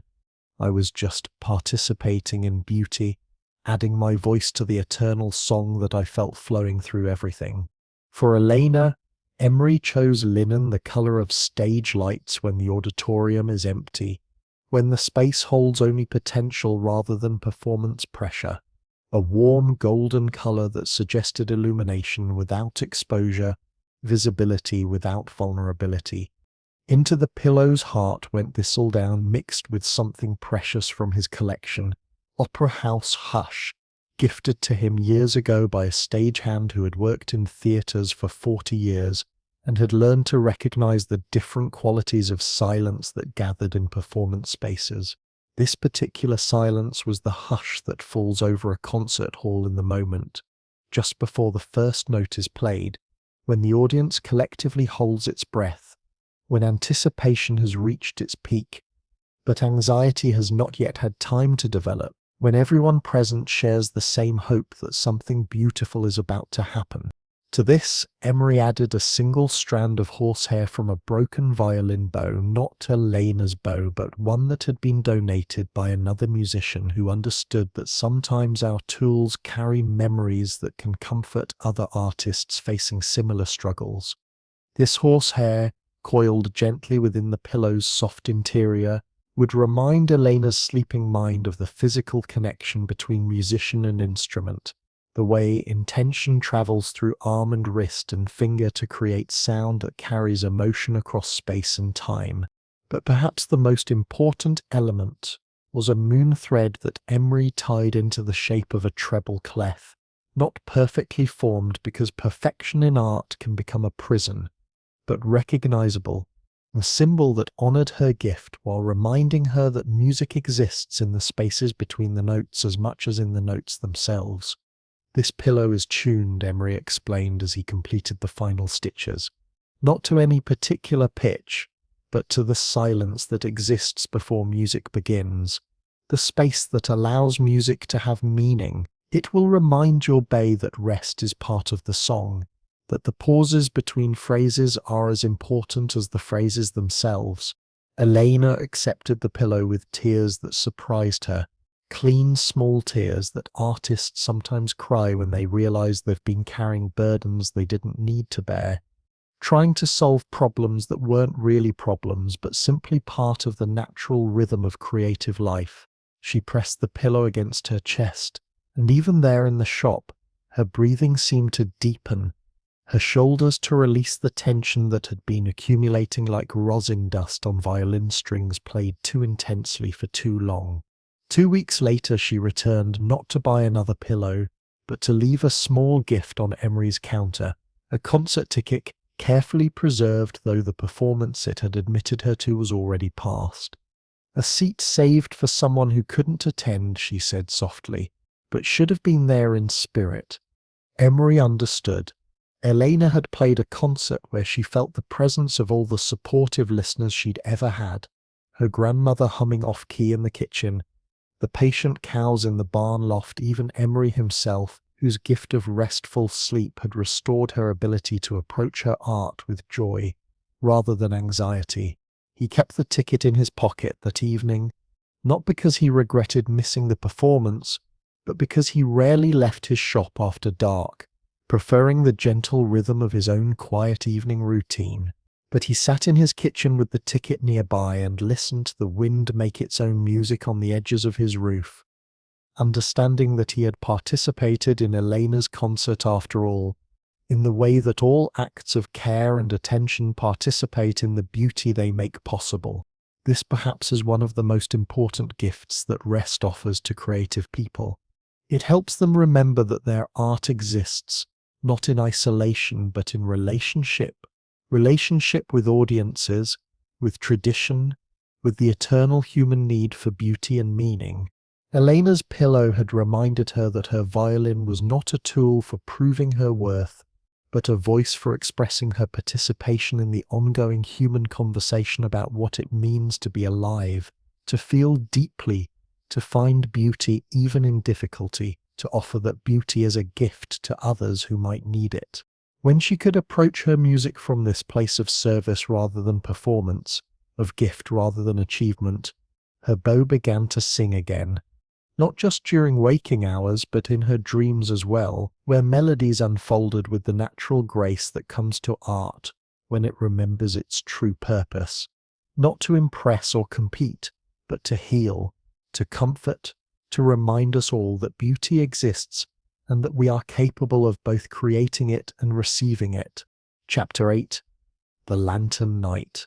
Each year, when summer had reached its fullest expression, and the days stretched long enough to hold all the dreams that winter had been storing up, the village celebrated what had become its most beloved tradition, Lantern Night. This was not a festival imposed by authorities or organized by committees, but something that had grown organically from the community's shared understanding that certain moments deserved to be marked. certain transitions honored, certain hopes given visible form and set free to find their own way in the world. The tradition was simple, which was perhaps why it had endured while other, more complicated celebrations had faded away over the years. As the sun set on the longest evening of summer, people would gather along the banks of the river that had witnessed every joy and sorrow the village had ever known. Each person brought a small paper lantern, hand-folded from squares of rice paper that caught light the way flower petals catch dew delicately, temporarily with a beauty that was made more precious by its fragility. Inside each lantern burned a single candle, and tucked into each lantern was a wish written on paper that would dissolve if it touched water, but would burn away completely if the flame reached it first. The children had given the celebration its unofficial name, the night the river borrowed stars, because from a distance the dozens of small lights floating downstream looked like constellations that had decided to travel closer to Earth, to mingle with human hopes before returning to their eternal positions in the sky. On this particular lantern night, the summer when Ruth the midwife had learned to sleep with windows open, when Margaret the baker had remembered why she loved the sound of properly baked bread, when Elena the violinist had rediscovered the silence that makes music possible, Emery closed his shop earlier than usual. This was significant, because Emery rarely varied his routine, understanding that consistency creates the kind of peace that allows other people to plan their own small rituals around predictable rhythms. But Lantern Night was different. Even the most devoted craftsman sometimes needs to step away from his work and remember that he too is part of the larger community that his work serves. He sat on the stone step outside his shop with a cup of tea that caught the last golden light of the day, watching his neighbors drift toward the water in small groups that formed and reformed like gentle weather patterns. Families walked together, children skipping ahead and then circling back to claim their parents' hands. Elderly couples moved with the deliberate care of people who had learned to savor each shared experience. Young adults traveled in clusters that buzzed with conversation and laughter and the particular energy that comes from being old enough to participate fully in community life, but young enough to find it exciting rather than routine. The brass bell above Emery's door had settled into evening quiet, no longer chiming to announce customers but simply hanging in the still air like a note waiting to be played. Inside the shop, the jars of captured comfort seemed to glow more softly in the lamplight, as if they too were participating in the night's gentle magic. Emery rarely wrote wishes. This wasn't because he lacked desires or dreams, but because his daily work was itself a kind of ongoing prayer, a constant offering of service to his neighbor's need for rest and peace. His satisfaction came not from wanting things he didn't have, but from being able to give generously from what he did possess: skill, patience, understanding, and the rare gift of being able to listen, not just to words but to the silences where people's deepest needs lived quietly, waiting to be acknowledged. But tonight felt different. Perhaps it was the quality of light, golden and forgiving in the way that only midsummer light can be. Perhaps it was the sound of gentle laughter drifting from the direction of the river, where his neighbors were gathering to send their hopes downstream toward whatever distant destination hopes travel to when they're released into moving water. Or perhaps it was simply that Emery had reached one of those moments that come to all people who dedicate their lives to service. The recognition that even those who care for others need, occasionally, to be cared for themselves, that even those who grant wishes sometimes deserve to make them. He reached into his pocket and withdrew a small square of paper, not the rice paper that most villagers used for their lanterns, but a piece of the fine writing paper that he kept for special occasions, paper that had been made by hand and carried within its fibers the patient attention of craftspeople who understood that some messages deserved to be written on materials that honor their importance. With his fountain pen, not the quick, efficient writing instruments that were beginning to appear in the larger world, but a pen that required attention, that demanded you slow down and consider each word before committing it to paper. Emery wrote just 2 words in his careful, precise handwriting: deep rest. He paused after writing these words, considering their weight, their implications, their meaning not just for him but for everyone whose sleep troubles had brought them to his door. Deep rest wasn't just about sleep, though sleep was certainly part of it. It was about the kind of peace that goes all the way down to the soul, the kind of restoration that heals not just physical tiredness but the accumulated weariness that comes from caring deeply about others, from carrying responsibility, from facing each day's challenges with compassion and attention rather than indifference or haste. While the ink dried, Emery folded the paper slowly, deliberately, into a lantern shaped like a simple house. 4 walls, a peaked roof, a door, and a single window. This wasn't the most artistic lantern that would float down the river that night, nor the most elaborate, but it was exactly what it needed to be: a shelter for a hope, a container for a wish, a small vessel capable of carrying something precious from one place to another.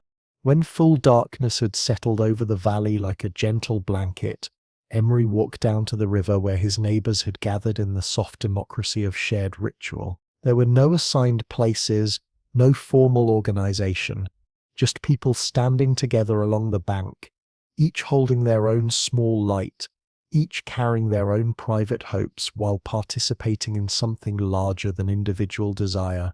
He lit his lantern from a candle that Father Benedict held steady for anyone who needed it, watching as the small flame came alive inside the paper house, transforming it from a simple craft project into something luminous, something that seemed to pulse with gentle life. Then, like dozens of others around him, Emery knelt at the water's edge and set his lantern afloat. It joined the river's current with the same trust that all hopes require, the willingness to let go of control, to allow the current to carry your desires toward destinations you cannot predict or guarantee. The lantern moved with the steady flow that had been carrying things downstream since long before the village existed, since before humans had learned to make wishes or fold paper or capture fire in small, safe containers. It drifted away among the others, each one a moving prayer, each one carrying someone's deepest longing toward whatever place such longings go when they're released into the world with love and hope rather than anxiety and demand. Emery followed his lantern with his eyes as it joined the constellation of small lights moving downstream like earthbound stars. Some lanterns would burn out quickly, their candles consumed by wind or their paper too delicate to withstand the river's gentle turbulence. Others would travel farther, carrying their light around bends that would take them beyond the village's sight, into landscapes that none of the wishmakers would ever see. But distance didn't diminish the beauty of the ritual, any more than the fact that many wishes never come true in exactly the form they were originally imagined diminishes the importance of making them. The act of hoping, the ceremony of release, the communal participation in something larger than individual need, these were the real gifts of Lantern Night, gifts that were received in the moment of giving, blessings that arrived even before the lanterns completed their journey. Emery stayed by the river long after most people had returned home, long after the last lantern had disappeared around the bend, where the river curved toward territories that belonged to other villages, other communities, other people with their own traditions for honoring hope and beauty. The moon rose full and bright, casting its ancient light on water that reflected not just celestial radiance, but the memory of all the small human lights that had traveled this same path, carrying wishes that ranged from the deeply personal to the broadly generous, from requests for individual healing to hopes for community peace. Deep rest, Emery said quietly to the night itself, to the river that carried wishes, to the moon that witnessed all human hopes without judgment or criticism, and the night, generous as always to those who approach it with respect rather than demand, seemed to respond with its own quiet blessing. Yes. As he walked back through the village toward his shop, past windows where lamplight suggested the gentle activities of evening, families finishing dinner, children being tucked into beds, adults settling into the slower rhythm that prepares the mind for sleep, Emery carried with him the satisfaction that comes from participating fully in community life, from adding his own hope to the collective pool of wishes that the village had sent floating downstream toward whatever distant destination handles such things. His wish for deep rest wasn't selfish, though it certainly included rest for himself. It was a prayer for everyone who had ever lain awake listening to worry, everyone who had ever felt too tired to face the next day's challenges, everyone who had ever needed the kind of restoration that goes deeper than physical sleep, to touch the places where souls carry the weight of living in a world that offers both great beauty and great difficulty in roughly equal measure. That night, as Emery prepared for his own rest, he felt surrounded by the peaceful knowledge that somewhere downstream his small paper house continued its journey through the darkness, carrying his hope for deep rest toward whatever distant place collects such wishes and decides how they might best be granted, and perhaps in ways too subtle to measure but too important to dismiss. Lantern Night had done what all good rituals do. It had transformed individual hopes into shared blessings, private prayers into community magic, personal wishes into collective possibilities for healing that would ripple outward through the village, like gentle waves, touching everyone in ways they might never fully understand, but would certainly feel. Chapter 9. The Secret in the Hem. Every story that offers real comfort carries within it the secret, something hidden in the folds and seams where only the most careful attention can find it.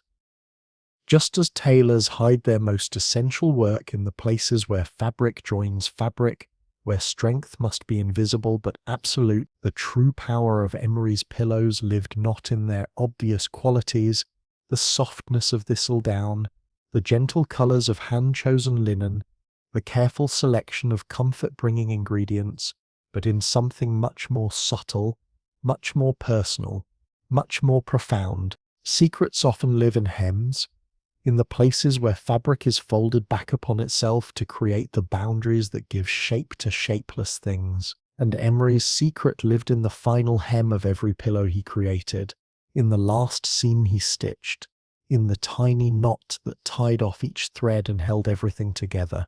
To understand this secret, we must travel back through time to when Emery himself was small enough to need the comfort he would later learn to provide for others.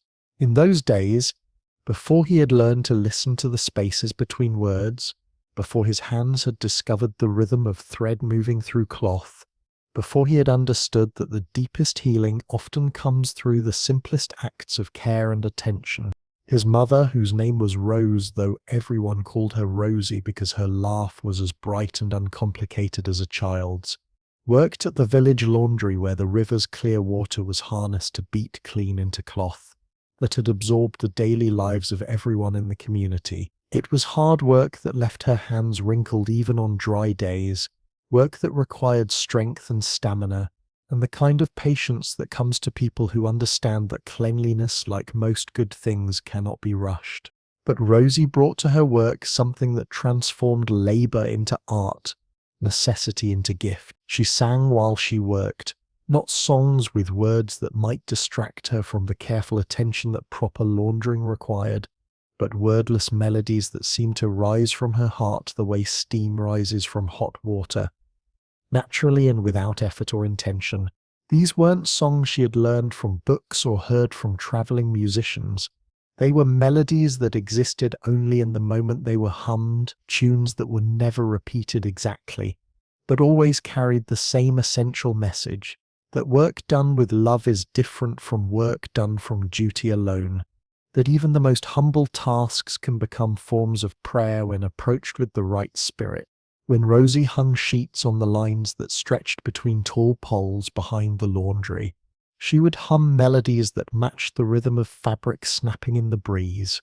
When she stirred the large vats where stained linens soaked in solutions that would draw out everything from grass stains to candle wax, she would hum tunes that followed the circular motion of her wooden paddle.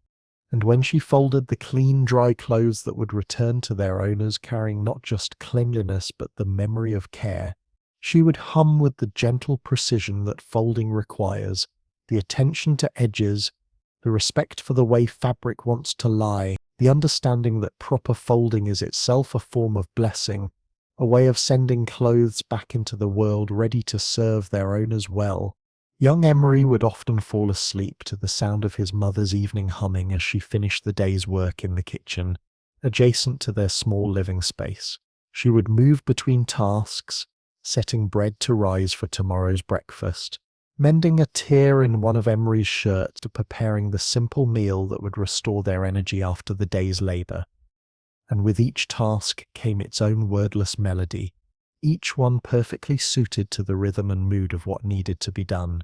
But the most important humming came at night, when storms made the darkness seem dangerous, or when worry made sleep seem impossible, or when the small fears that visit all children in the vulnerable hours between dusk and dawn made Emery's room feel too large, too empty, too full of shadows that might contain things best left unimagined. On such nights, Rosie would come to his bedside and perform a ritual so simple that an observer might miss its profound significance entirely.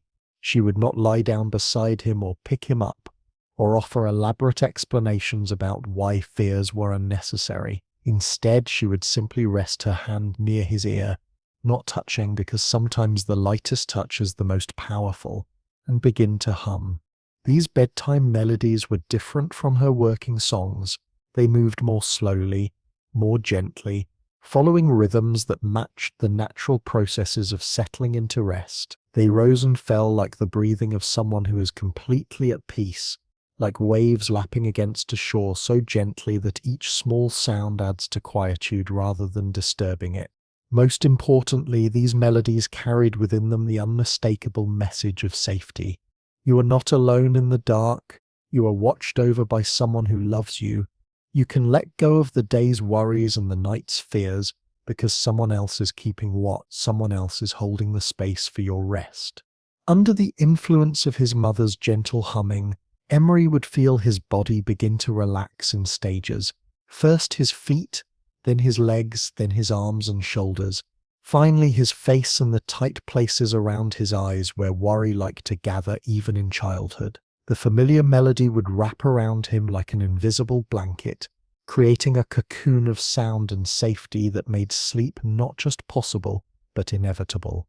When his mother became ill with the kind of sickness that comes quietly and progresses slowly, taking away strength and energy and finally breath itself, but somehow leaving love intact until the very end, the humming gradually ceased. Not all at once, because Rosie continued to care for her son even as her own strength diminished, but slowly, like a song fading as the singer moves farther and farther away. The silence that followed her death was not simply the absence of sound, it was the absence of the particular kind of safety that comes from knowing someone loves you enough to sing you to sleep. Someone cares enough to stand guard over your rest. Someone finds your peace important enough to sacrifice their own evening activities to ensure that you settle into night without fear or loneliness. For young Emery, this silence was perhaps more difficult to bear than the grief itself, because grief at least had a name, a recognized shape, a community of people who understood that motherless children needed extra tenderness while they learned to navigate the world without their primary source of comfort and guidance.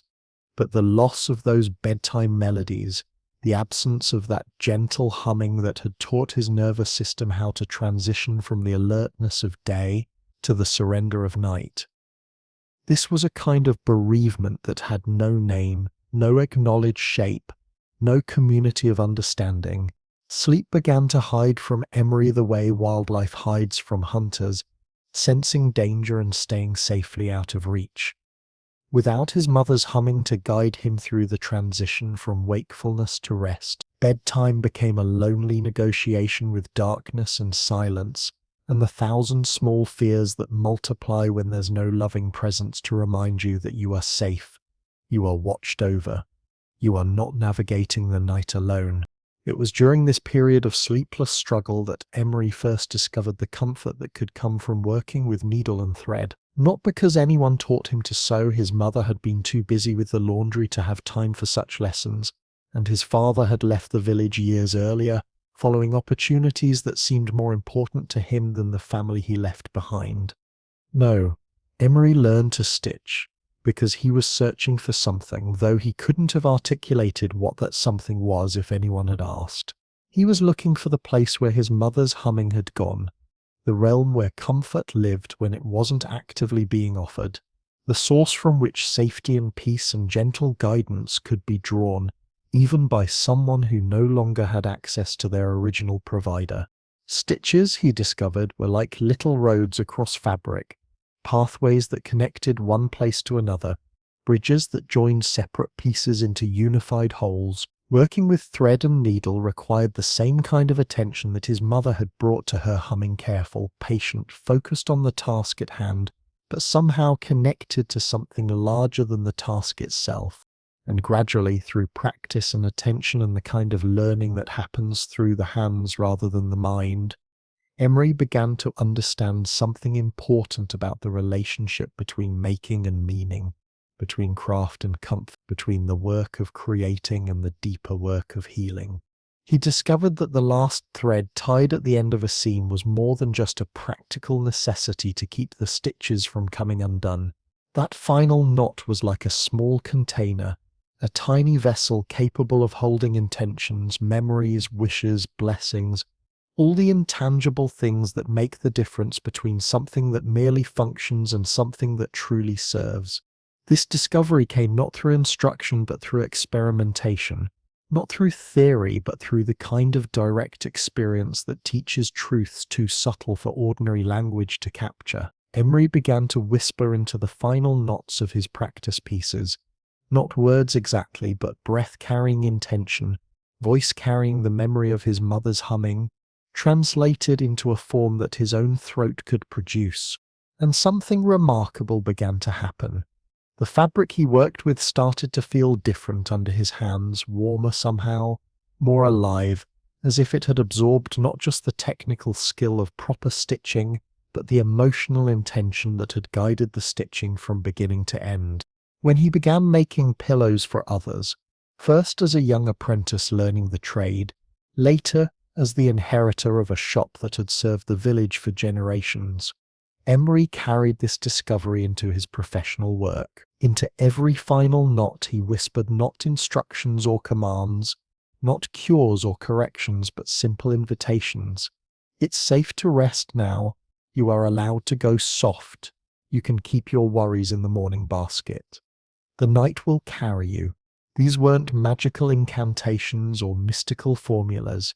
They were simply the adult equivalent of his mother's wordless lullabies, expressions of care that created atmosphere rather than demanding results, offerings of comfort that invited rest rather than insisting upon it. He would tie the thread, ensuring that the knot was secure but not tight, strong but not rigid, and as he pulled the thread gently to set the knot, he would breathe his whispered invitation into the tiny space where thread crossed thread, where the ending of his work became the beginning of someone else's comfort. The pillow would absorb this whispered blessing the way fabric absorbs moisture, gradually, completely, invisibly, but effectively. And when that someone laid their cheek against the completed pillow hours or days or weeks later, the knot would slowly release its captured comfort, uncurling like a flower opening to sunlight, letting the whispered invitation drift through the pillow's interior to surround the sleeper with the same sense of safety, the same gentle assurance that Emery's mother had once provided through her evening humming. The melody was different, breath instead of voice, whisper instead of hum, but the essential message remained unchanged. You are not alone in the dark. You are watched over by someone who cares about your rest. You can let go of the day's worries and the night's fears because someone else has taken responsibility for creating the conditions in which your peace is possible. This was the secret in the hem, the hidden source of healing that made Emery's pillows more than just comfortable places to rest one's head. Each one carried within its final seam a distilled memory of maternal care, a concentrated essence of the kind of love that asks nothing in return except the opportunity to offer comfort to those who need it. The hums that emerged from these blessed pillows weren't audible to the ear, but they were somehow perceptible to the part of the human heart that never outgrows its need to be sung to sleep, never stops longing for the assurance that someone cares enough about your rest to stand guard over your dreams. These hums weren't identical to his mother's.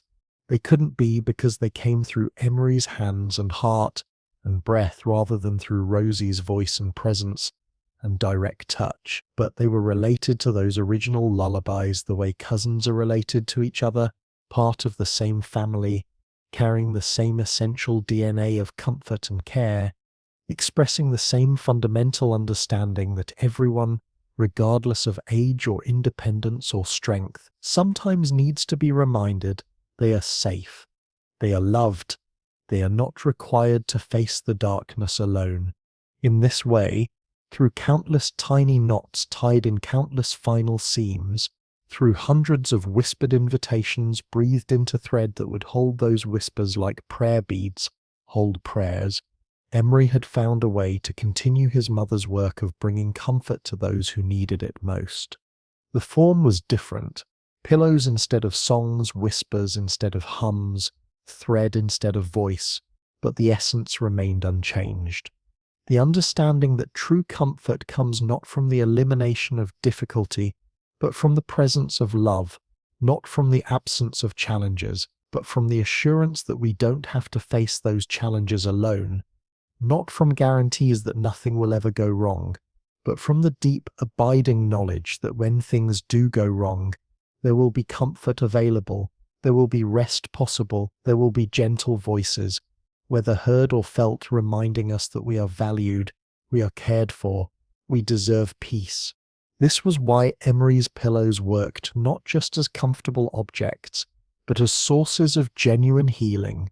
They carried within their seams the concentrated essence of unconditional care, the distilled memory of what it feels like to be loved enough that someone will sacrifice their own evening comfort to ensure that your transition into sleep is gentle, safe, and accompanied by the kind of blessing that makes all the difference between mere unconsciousness and true restorative rest. Chapter 10. A Visitor in Winter. Winter arrived that year like a traveling monk, quietly, deliberately carrying with it the kind of profound silence that changes not just the landscape, but the very quality of light, sound, and time itself. Snow fell steadily for 3 days, transforming the familiar village into something that seemed to exist in a dream, where edges were softened, colors muted to gentle grays and blues, and the palest gold where lamplight touched crystalline surfaces. The change was more than visual. Snow has its own acoustics, absorbing the harsh sounds of daily life while amplifying the subtle ones. The whisper of wind through bare branches, the gentle settling of accumulated weight on rooftops, the almost inaudible conversation between individual snowflakes as they found their places in the growing drifts. It was during this period of transformed quietude that a stranger arrived at Emery's door, appearing so suddenly and silently that he might have materialized from the snow itself. He wore a coat too thin for such weather, as if he had been caught off guard by winter's arrival or had traveled from a place where such preparations weren't necessary.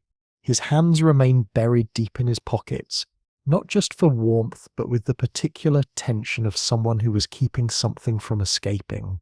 Whether birds or words or fragments of himself that might scatter if not carefully contained. There was about him the aura of someone who had been traveling not just through geographic space, but through the more difficult terrain of loss, displacement, the search for a place where belonging might be possible. "I don't belong anywhere," he said, his voice carrying the particular weariness of someone who had tested this statement in many different locations and found it consistently true. "I sleep, but I wake up feeling farther away from everything, from myself, from other people, from any sense of home than when I lay down." Emery recognized immediately that this stranger's sleeplessness was different from the specific anxieties that usually brought people to his door. This wasn't someone worried about business concerns or creative blocks or the particular stresses that come from having too much responsibility for others' well-being. This was someone experiencing the more fundamental form of restlessness that comes from existential displacement, from the deep human need for belonging that remains unsatisfied not because of external circumstances, but because of internal disconnection from the sources of meaning and community that make any place feel like home. Without asking questions that might feel intrusive, Emery prepared the kind of hospitality that creates safety for people who have learned to expect rejection, suspicion, or demands for explanation. He brewed tea using water that had been heating slowly all afternoon, adding herbs that carried the warmth of summer even in winter's deepest grip. He set out 2 cups, not the casual gesture of someone going through social motions, but the deliberate act of someone creating equality, acknowledging that whatever conversation was about to unfold would be between 2 human beings sharing the same essential vulnerabilities, the same basic needs for warmth and understanding and gentle company. From the kitchen he brought a plate of sugared ginger that Margaret the baker had sent over earlier in the week, recognizing that the stranger's obvious hunger was probably as much about emotional nourishment as physical sustenance. The cookies were small, sweet, warming, the kind of food that serves as communication when words feel inadequate or risky. The stranger did not remove his coat, but gradually the shop's warmth began to reach him anyway, in the way that genuine comfort operates, not by demanding immediate trust or forcing rapid change, but by simply being available, consistently present, patient enough to wait for defenses to lower naturally rather than trying to breach them through force or urgency. They did not talk about the past, perhaps because the stranger's past contained too much pain for casual conversation, or perhaps because Emery understood intuitively that healing sometimes requires focusing on the present moment rather than the circumstances that created the need for healing in the first place. Instead, they talked about immediate, tangible things, the intricate patterns that frost had etched on the shop windows that morning, each one a unique work of art that would disappear as soon as the sun rose high enough to warm the glass. The way the river continued to move beneath its skin of ice, maintaining its essential nature even while adapting to winter's requirements for surface transformation. They discussed the particular quality of quiet that snow brings to human settlements, how it muffles the harsh sounds of civilization while amplifying the gentle ones, the way footsteps become whispers, the way even ordinary conversation takes on the hushed quality of people speaking in a library or cathedral, places where volume feels inappropriate because the space itself commands reverence. As they sat together in the shop's gentle warmth, sharing tea and cookies and the comfortable silence that can develop between strangers when neither is trying to extract information or impose solutions on the other, Emery began to understand what this particular visitor needed. His restlessness came not from having too many anxieties, but from having too few connections, not from being overwhelmed by responsibility, but from feeling unnecessary, unrooted, without the sense of purpose and place that allows people to rest peacefully because they know where they are and why they matter. For someone whose problem was disconnection rather than overstimulation, Emery chose materials that carried within them the memory of belonging, the essence of what it feels like to be part of something larger than individual existence. He selected linen the color of old maps, not the bright detailed charts that announce territories and boundaries with confident precision, but the faded gentle brown of maps that have been consulted so often, handled so carefully that they've absorbed the dreams and plans and hopes of everyone who has used them to navigate toward destinations that promised new possibilities. This color would remind the stranger's skin of exploration that leads not away from home but toward it, of journeys undertaken not to escape but to discover, of the difference between wandering and seeking, between being lost and being temporarily between destinations. He lined this with fabric that held the memory of candlelight, not the harsh illumination of electric bulbs that reveal everything with indiscriminate intensity, but the warm, gentle glow of flame that creates intimacy rather than exposure, that suggests safety and welcome rather than scrutiny and judgment. Into the pillow's interior went thistledown mixed with what Emery called hearth murmur, the essence of those evening conversations that happen when people gather around sources of warmth, not because they have urgent business to discuss, but simply because being together feels better than being alone, because shared quiet is different from solitary silence. This hearth murmur carried within it the memory of acceptance without conditions, of belonging that doesn't require performance or explanation, of the kind of community that forms around shared need for warmth and companionship rather than shared opinions or circumstances. But perhaps the most important element was a moon thread that Emery tied, not into any specific shape, but simply into a loop, not tight like anxiety or structured like ambition, but loose and welcoming like a circle of chairs arranged around a fire, like arms that embrace without grasping, like the kind of belonging that includes rather than excludes, that expands rather than contracts when new people approach seeking shelter. This pillow, Emery explained as he completed the final stitches, breathing his customary blessing into the scene that would hold everything together, is for belonging to the night, which is the first home, the original community. In the darkness we are all inside the same room, and the door is always open, and there are enough chairs for everyone who needs to rest.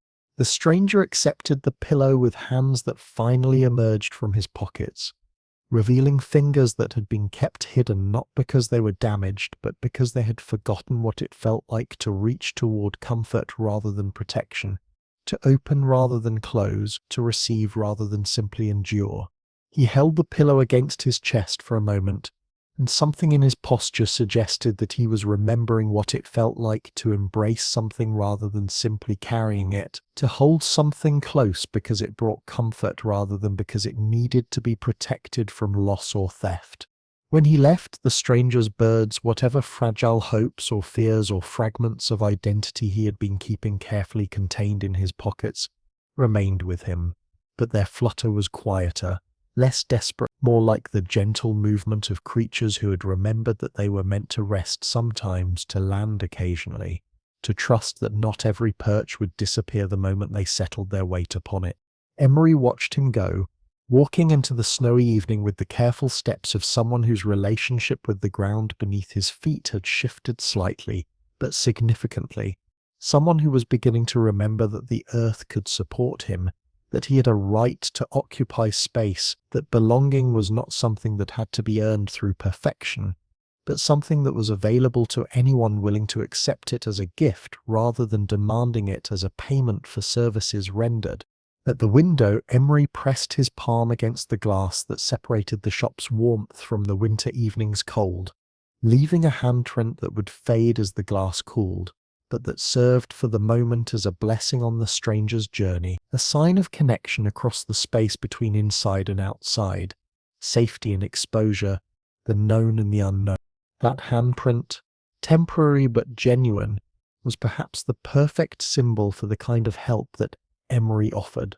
Not permanent solutions to permanent problems, but temporary comfort that could sustain people through difficult transitions, gentle reminders that they were not alone, even when they felt most disconnected from the sources of belonging that make life feel meaningful, rather than merely survivable.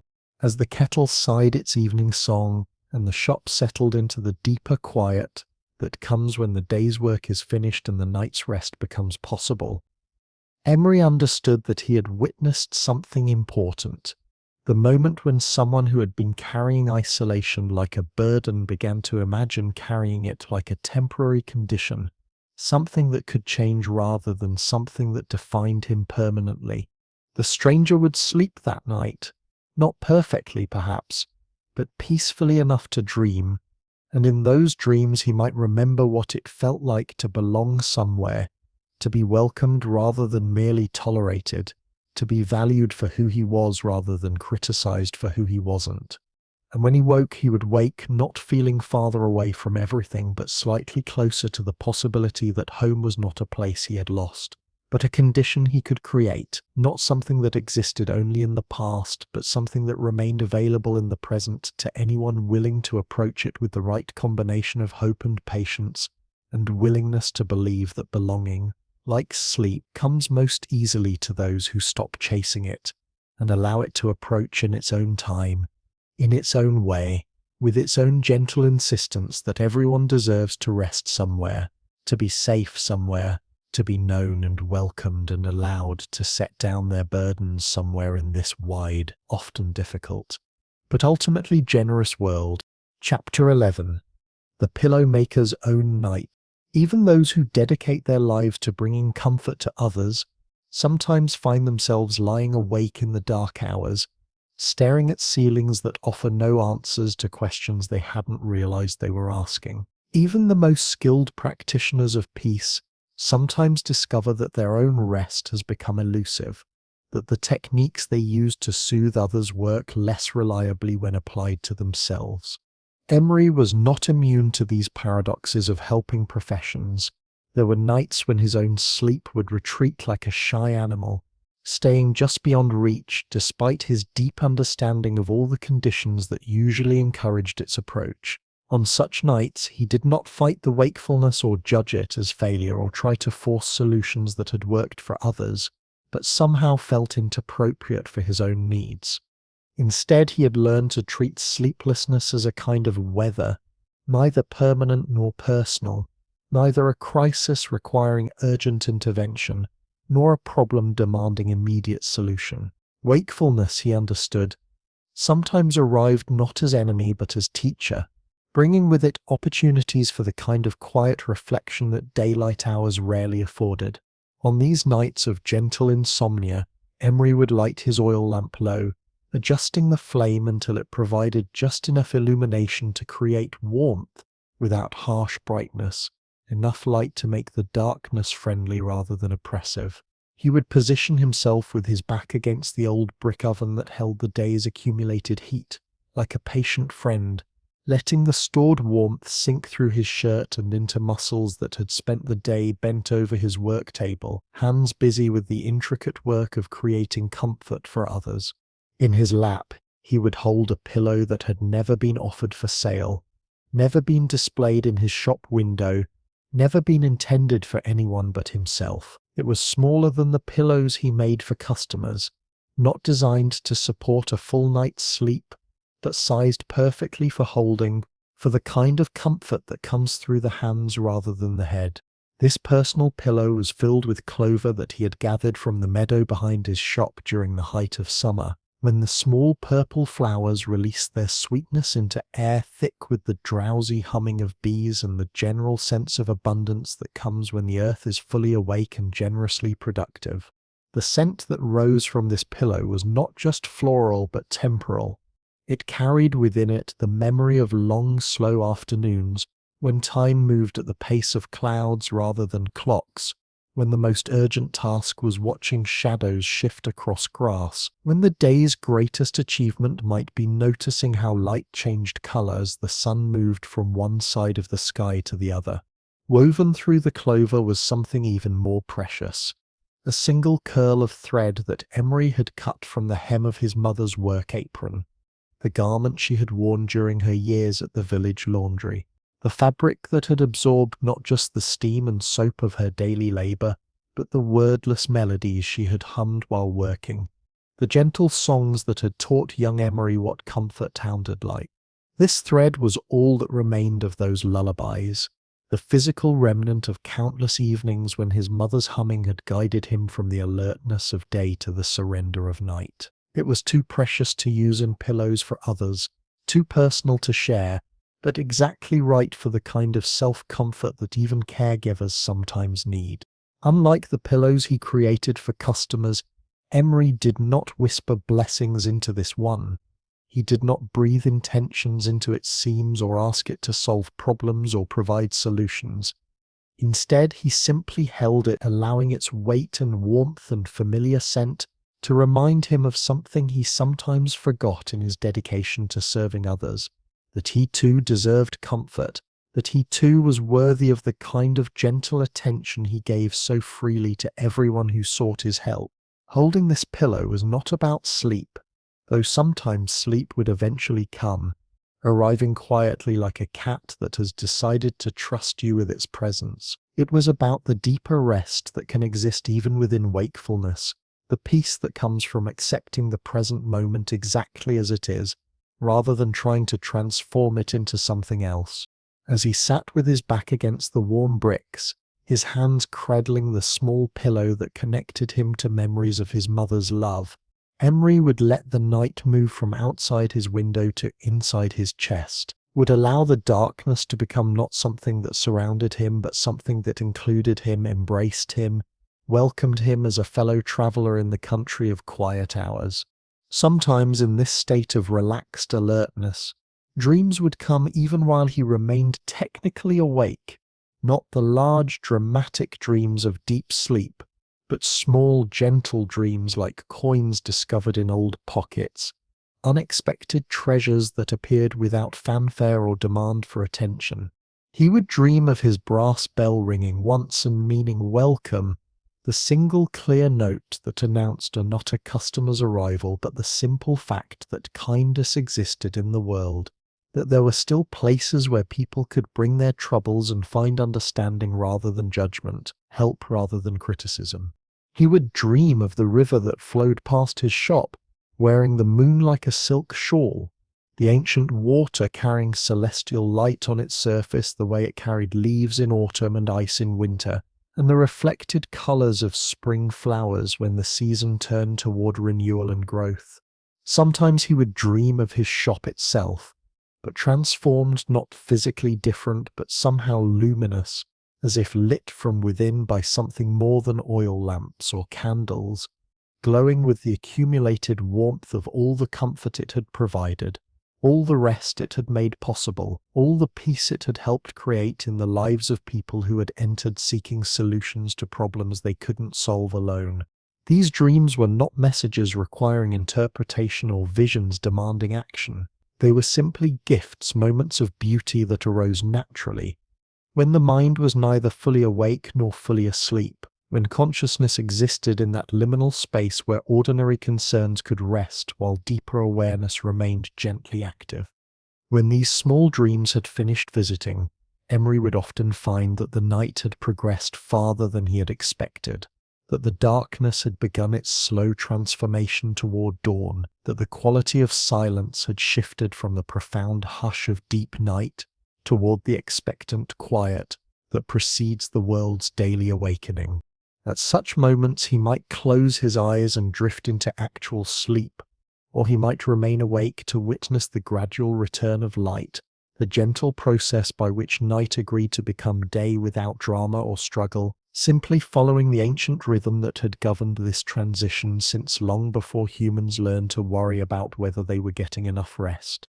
Either way, sleeping or waking, Emery would rise from these nights of gentle insomnia feeling not depleted, but restored, not tired, but peacefully alert, not frustrated by his body's refusal to sleep, but grateful for the opportunity to experience the deeper rest that exists independent of unconsciousness, the peace that comes from accepting what is rather than demanding what should be.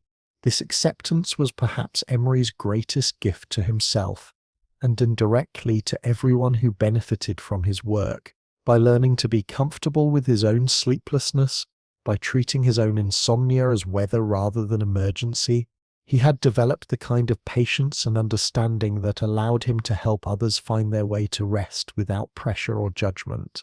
He knew from personal experience that sleep could not be forced, only invited, that rest was not always about unconsciousness, but sometimes about the conscious choice to stop struggling, that the most healing kind of peace often came not from the absence of difficulty, but from the presence of acceptance, the willingness to let things be as they were, while remaining open to the possibility that they might in their own time become something else. This wisdom earned through his own nights of wakefulness, his own practice of holding comfort without grasping it, his own experience of finding peace within restlessness, was what made Emery's pillows more than just comfortable objects. They carried within their seams not just technical skill, but lived understanding, not just good intentions, but the authority that comes from personal experience of the very conditions they were designed to address. When someone laid their head on one of Emery's pillows, they were receiving not just the comfort of soft fabric and careful construction, but the deeper comfort that comes from being helped by someone who truly understood their struggle, someone who had navigated similar territory and found ways to make peace with the landscape of occasional sleeplessness, someone who knew that true rest sometimes required not the elimination of difficulty, but the cultivation of a different relationship with it.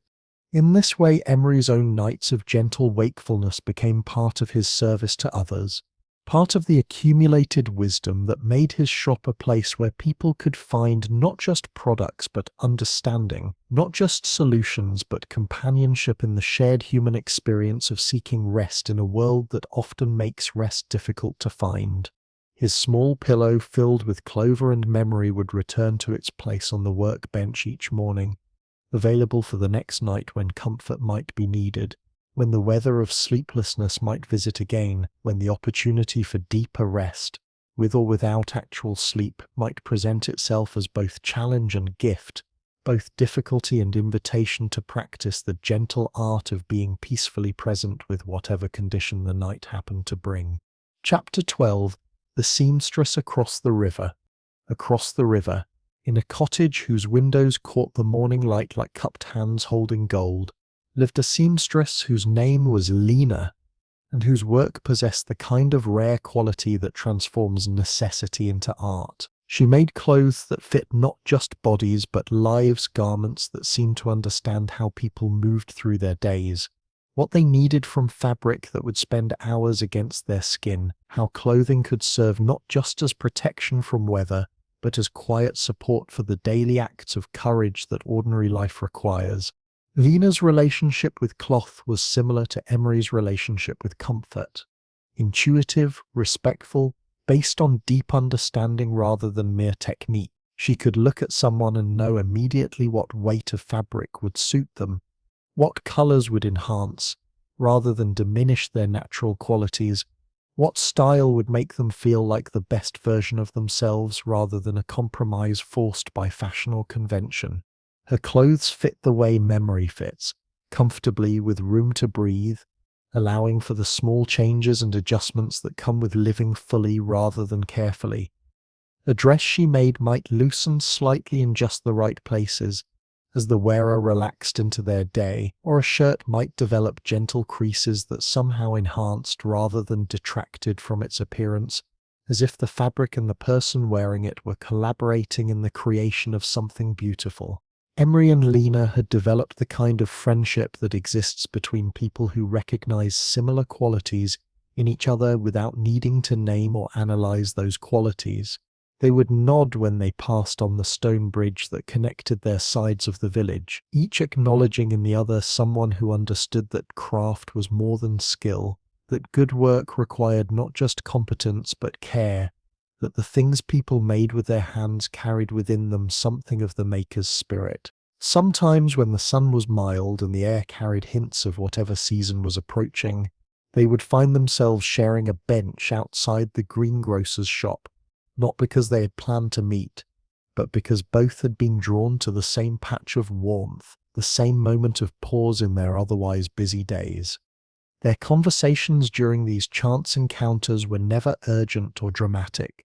They spoke about the small observations that craftspeople make, the way light changed throughout the day and how that affected the colors they chose for their work, the satisfaction that came from completing a project exactly as envisioned, the occasional frustration of materials that refused to behave as expected, the deeper satisfaction that came from knowing their work would outlast the trends that claimed to define what people should want.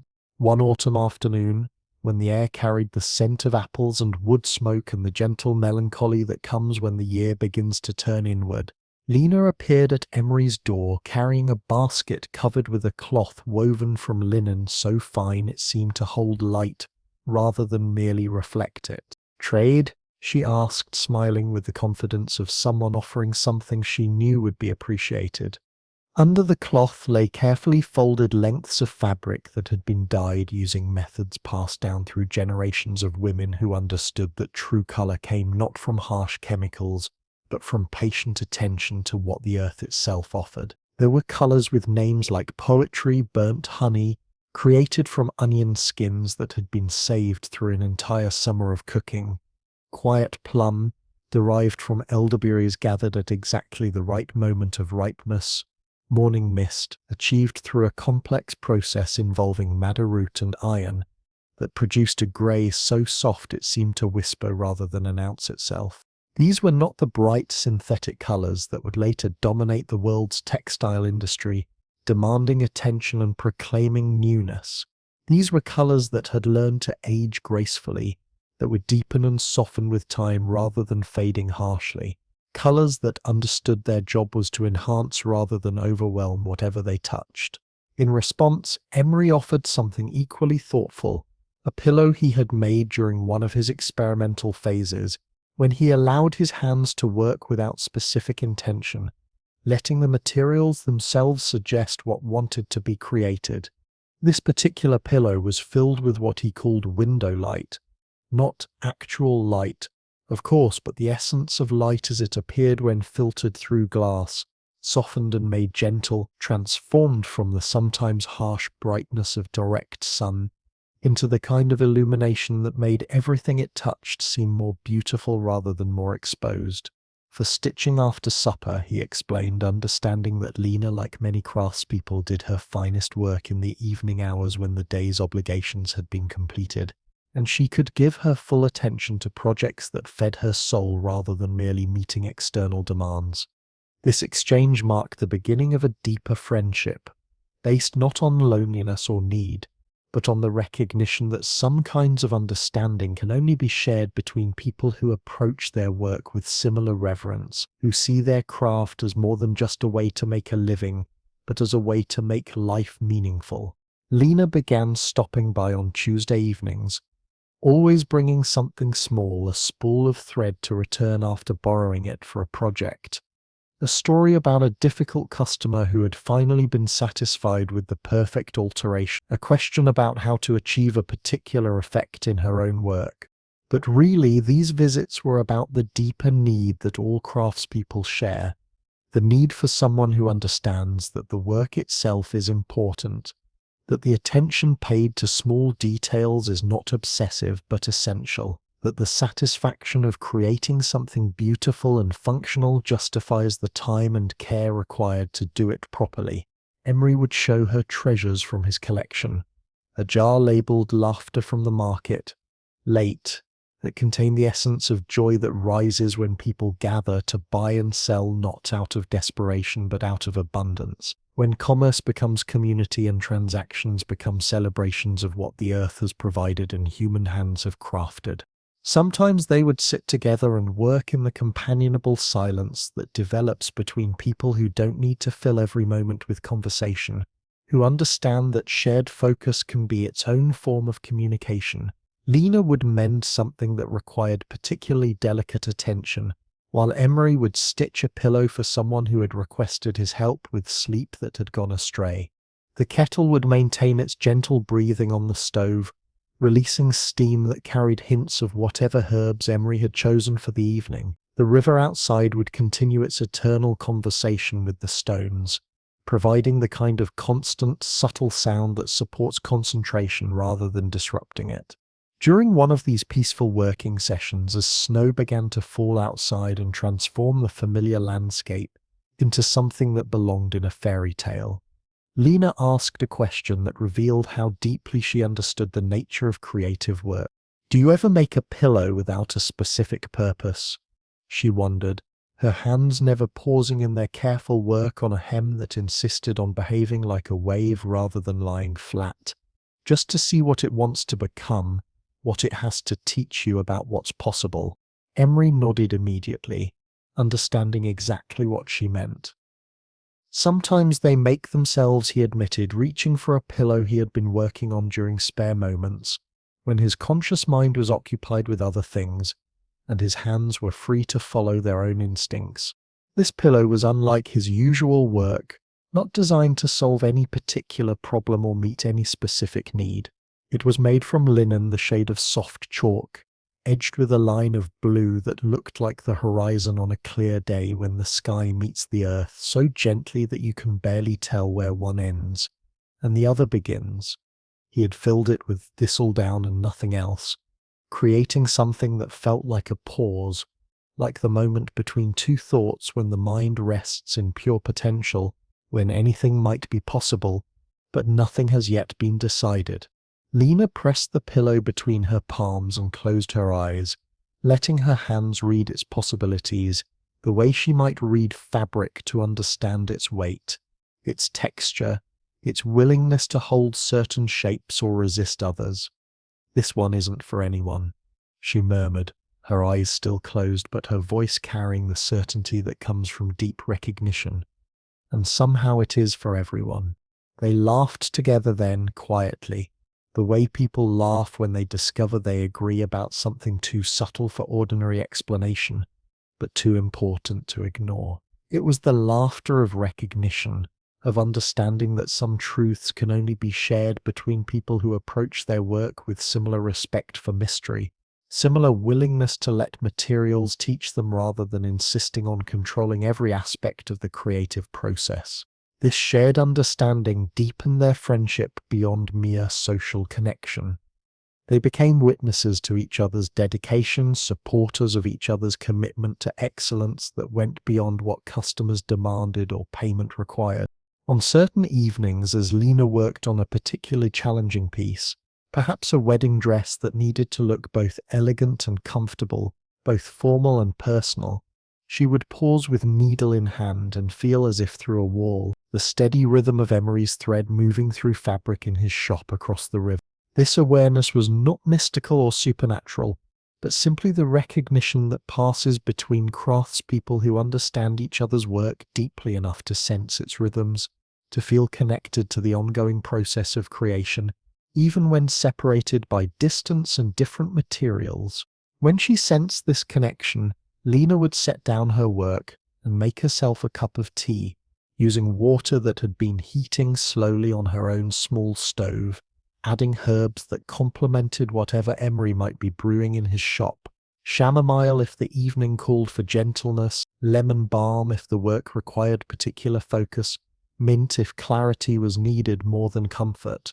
She would sit with her tea and let the night finish whatever seam she had been working on, trusting that tomorrow's light would reveal how the work should continue, that the pause itself was part of the process, that rest was not an interruption of good work, but a necessary element of it.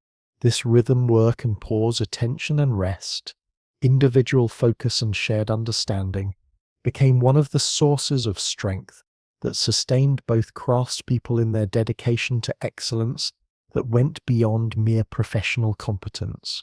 They had found in each other something that artists and craftspeople often search for throughout their entire careers. Someone who understood that the work itself was important, that the attention paid to details invisible to most customers was not vanity, but necessity, that the quiet satisfaction of creating something beautiful and functional was its own reward, independent of recognition or monetary compensation. In this way, their friendship became another thread in the fabric of community that surrounded and supported both of their individual practices. Like the river that connected their two sides of the village while maintaining its own distinct identity, their relationship enhanced rather than diminished their separate commitments to their crafts. Lena continued to make clothes that fit like memory, that seemed to understand their wearers' needs, before those needs were consciously recognized. Emery continued to create pillows that invited rest rather than demanding it, that offered comfort without conditions or requirements. But both worked with the added satisfaction of knowing that someone understood what they were trying to achieve, someone valued the same qualities they valued, someone else believed that the patient pursuit of beauty and function and meaningful service was not outdated or irrelevant, but essential, not a luxury the world could do without, but a necessity the world needed more than it often realized. Their Tuesday evening conversations, their shared silences, their mutual respect for the mystery that transforms raw materials into objects that serve human needs. All of this became part of the foundation that supported their individual work, the community that made solitary craftsmanship feel less lonely, the assurance that excellence was possible and worthwhile, even in a world that seemed to be moving towards speed and convenience, rather than patience and quality. Chapter 13. The Night of Unfinished Work. There are weeks when the world seems to hold its breath, when ordinary rhythms are disrupted by forces beyond human control, when even the most established routines must bend to accommodate circumstances that no amount of planning could have anticipated. The week of the Great Wind was such a time. 7 days when gusts that seemed to carry the energy of distant storms pushed through the valley like invisible rivers, rattling every window, testing every roof, making everyone feel slightly unmoored from their usual sense of security. The wind was not violent in the way of tornadoes or hurricanes that would later be named and tracked and predicted with scientific precision. It was persistent rather than dramatic, constant rather than catastrophic, the kind of weather that gets into people's bones and stays there, making sleep fitful and dreams restless, turning ordinary nights into negotiations with unease that had no clear source or obvious solution. During this week of aerial turbulence, Emery's shop became busier than it had ever been. Word had passed through the village with the efficiency that small communities develop for sharing information about resources that might help with shared difficulties. The Pillowmaker's hand, people whispered to each other at the market, at the post office, during brief conversations on streets where everyone walked a little more quickly than usual, were especially good for Storm Week, for nights when the wind made it impossible to forget how thin the barriers were between interior comfort and exterior chaos. By Thursday evening, a line had formed outside Emery's door that stretched from his threshold onto the cobblestones of the lane itself, something that had never happened before, that transformed his usual pattern of individual consultations into something more like a medical emergency requiring triage and difficult decisions about who could be helped immediately and who would need to wait. Emery looked at this line of wind-weary neighbors, parents with children whose sleep had been broken for 4 consecutive nights, elderly couples who found that their lifelong ability to rest peacefully together had been disrupted by the constant sound of things being tested by forces beyond their control. Young adults who discovered that the confidence that usually carried them through daily challenges felt fragile when the very air around them refused to be still. He wanted to help them all, carrying with him the deep satisfaction that comes to people whose work serves essential human needs during difficult times. But night has only so many hours, and even the most dedicated craftsman has limits on what can be accomplished before exhaustion compromises the quality of work that people's desperate tiredness deserves.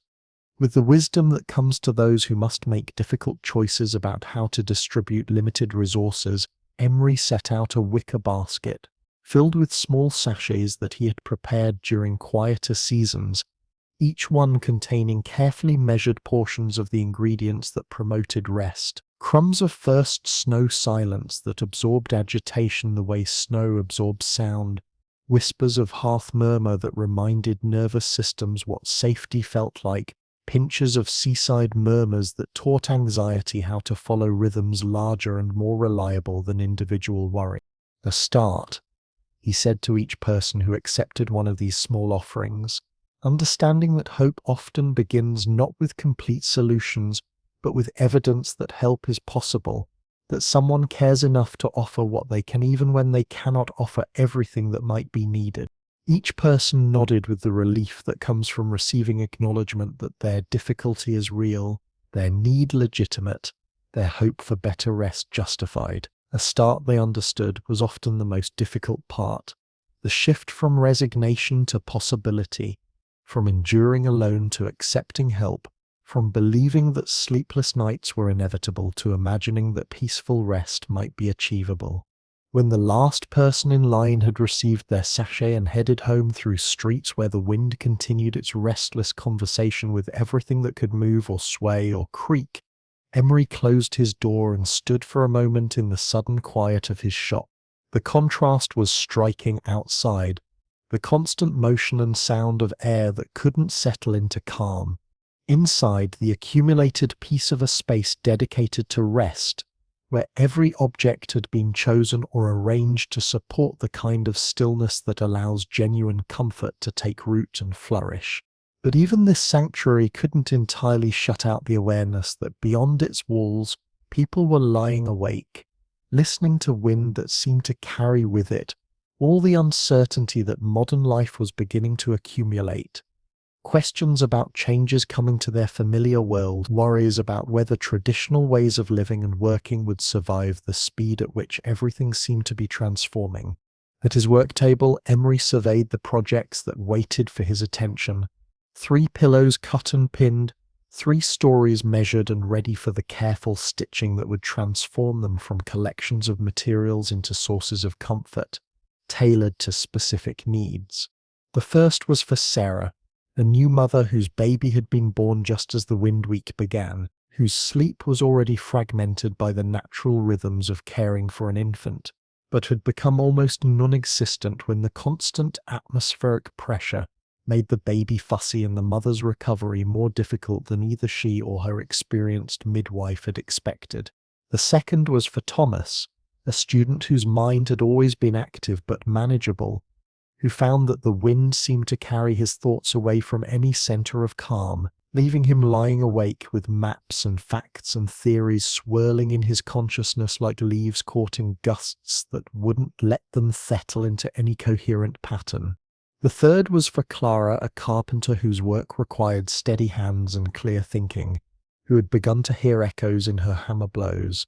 Not real echoes, but the kind of auditory hallucinations that come when the nervous system has been on alert for too many days in a row, when the constant adaptation to external instability begins to create internal instabilities that feel more threatening than the original environmental challenge.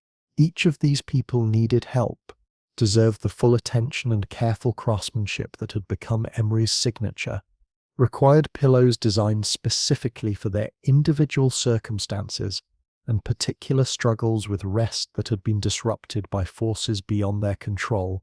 But the night was already deep, and Emery's own energy, though he rarely paid attention to his personal limits when others needed help, had been depleted by the unusually intense demands of a day spent providing comfort and hope to more people than his usual rhythm could easily accommodate. With the practical wisdom that comes to those who understand that sustainable service requires attention to one's own capacity as well as others' needs, Emery chose to complete 1 pillow thoroughly rather than attempting to finish all 3 inadequately. He selected Sarah's pillow, understanding that new mothers' sleep deprivation can quickly become dangerous not just to them, but to the infants who depend on their clear thinking and steady emotions. Working by lamplight that cast gentle shadows across his familiar tools and materials, he sewed with the focused attention that transforms craft into prayer, creating not just a comfortable object, but a source of restoration for someone whose body was still recovering from the profound work of bringing new life into the world. The stitches he placed that night were smaller and more precise than usual, as if he understood that extra care was required when creating something that would need to provide comfort during a particularly vulnerable time. Each seam was reinforced with the kind of attention to detail that ensures durability under conditions of frequent use and urgent need. Into this pillow went ingredients chosen specifically for the complex sleep needs of new mothers, thistle down so fine it seemed to float even when contained within fabric, mixed with crushed chamomile flowers that had been dried slowly in summer shade to preserve their most gentle properties. He added a measure of what he called cradle quiet, the particular hush that falls over a room when a baby finally settles into deep sleep and everyone present can exhale with relief and gratitude. But perhaps most importantly, he wove through the pillow's heart moon threads, arranged in the pattern of a lullaby, Not any specific song, but the rhythm that all lullabies share. The rise and fall that matches the breathing of someone who is completely at peace, completely safe, completely able to let go of vigilance and trust that someone else is keeping watch. When the pillow was complete, Emery held it for a moment in both hands, feeling its weight, its softness, its potential to provide the deep rest that Sarah would need to continue caring for her baby, while also allowing her own body to heal and her own spirit to adjust to the massive changes that new motherhood brings to every aspect of a woman's life. Then he placed Thomas's and Clara's cut materials under a clean cloth, arranging them carefully so that tomorrow's work could begin efficiently, so that their wait for help would be as brief as possible. To the cloth he whispered, tomorrow not a promise he made lightly, but a commitment that carried all the weight of someone who understood that hope delayed is different from hope denied, that people could endure temporary waiting if they trusted that help was actually coming. The knots that held this whispered promise seemed to glow slightly in the lamplight, as if they understood the importance of keeping faith with people whose sleep had been disrupted, not by their own choices but by circumstances beyond their control, people who had come seeking help and deserved to receive it even if not immediately. As Emery turned down the lamp and prepared to end this day of unusually intense service, he felt the particular satisfaction that comes to those who have given what they could give, helped where they could help, made a difference even if not as large a difference as they might have wished to make.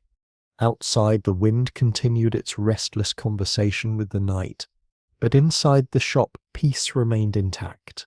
Not because the weather had changed, but because someone had spent the day creating small pockets of comfort that would help his neighbors find rest, despite the atmospheric turbulence that was testing everyone's ability to sleep peacefully. Sarah would rest better that night than she had since her baby's birth, and that rest would restore not just her body, but her confidence, her patience, her ability to meet the next day's challenges with the clarity that comes when we are able to set aside our burdens for a few hours and let sleep do its work of healing and restoration. Thomas and Clara would sleep knowing that help was coming, that their materials had been measured and their stories heard, that someone with the skill to address their particular struggles was already preparing to create what they needed. Sometimes the promise of help is itself a form of help, a way of transforming overwhelming problems into temporary difficulties that can be endured because solutions are already in preparation.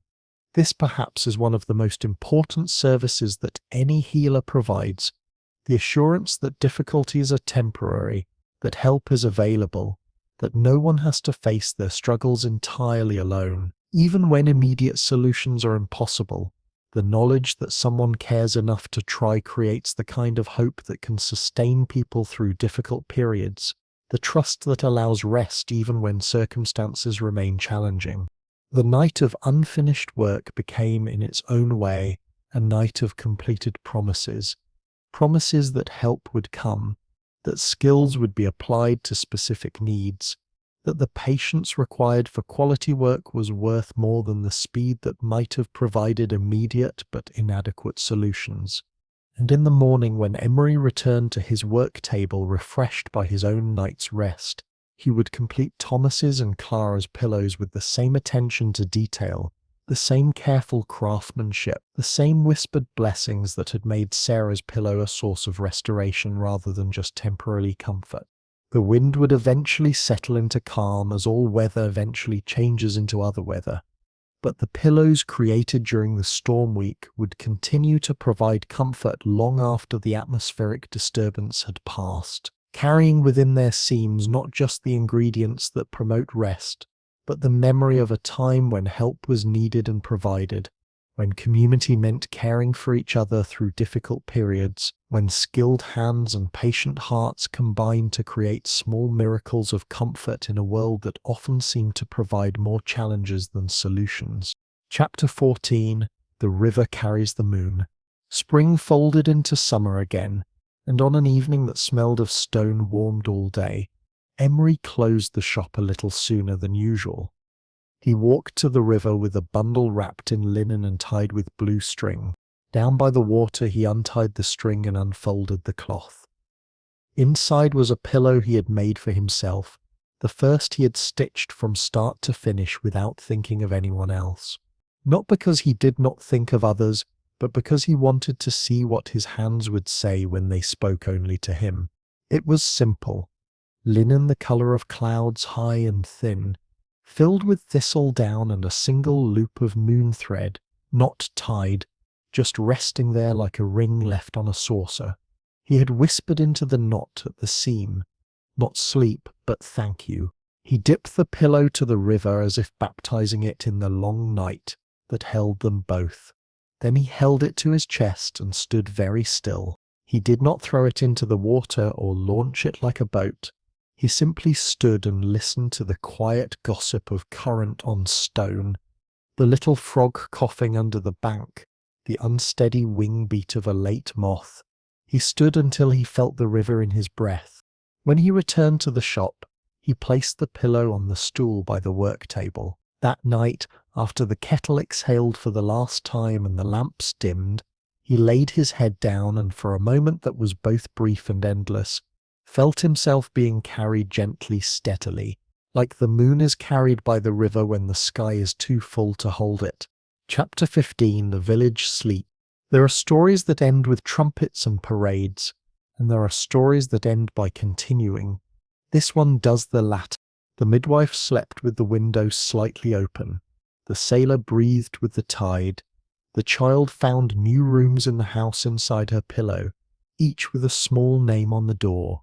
Quiet, warm, The baker woke once each night, smiled at the calm that met her, and drifted back under dark like a stone settling into the riverbed. The violinist's bow found the place before the note. Lena crossed the river learned to hem in sleep as well as cloth. On certain evenings she would pause with needle in hand and feel, as if through a wall, the steady sound of Emery's thread, the distant violin behind a hill. She would set down her work, make a cup of tea, and let night finish its seam. The brass bell above the shop door did not ring after hours, but sometimes in very gentle weather it moved a little as if lifted by a breath. The jars waited on the shelf, labels clear in the morning and blurred by lamplight. The pillow on the work stool learned Emery's shape and held it without asking for more, and the river went on, slower than news, faster than stone. It remembered lanterns and wishes and the way the moonlight liked to lie along its back. If you leaned on the rail of the little bridge at midnight and looked down into the water, you might see your own face there, less worried. You might imagine a pillow waiting someplace for you with a knot tied at the seam holding a whisper you did not know you needed. In the village at the end of the lane, night gathered everyone into its wide room. The chairs were many, the door was open, the lamps were low, and in the shop with the bell above the door and the jars on the shelves, the Pillowmaker slept deeply, finally softly as the sound of thread finished its last song and rested beside him. Optional closing whisper. It's safe to rest now. The night is gentle and sure. You can set everything down, breathe in and out, sleep.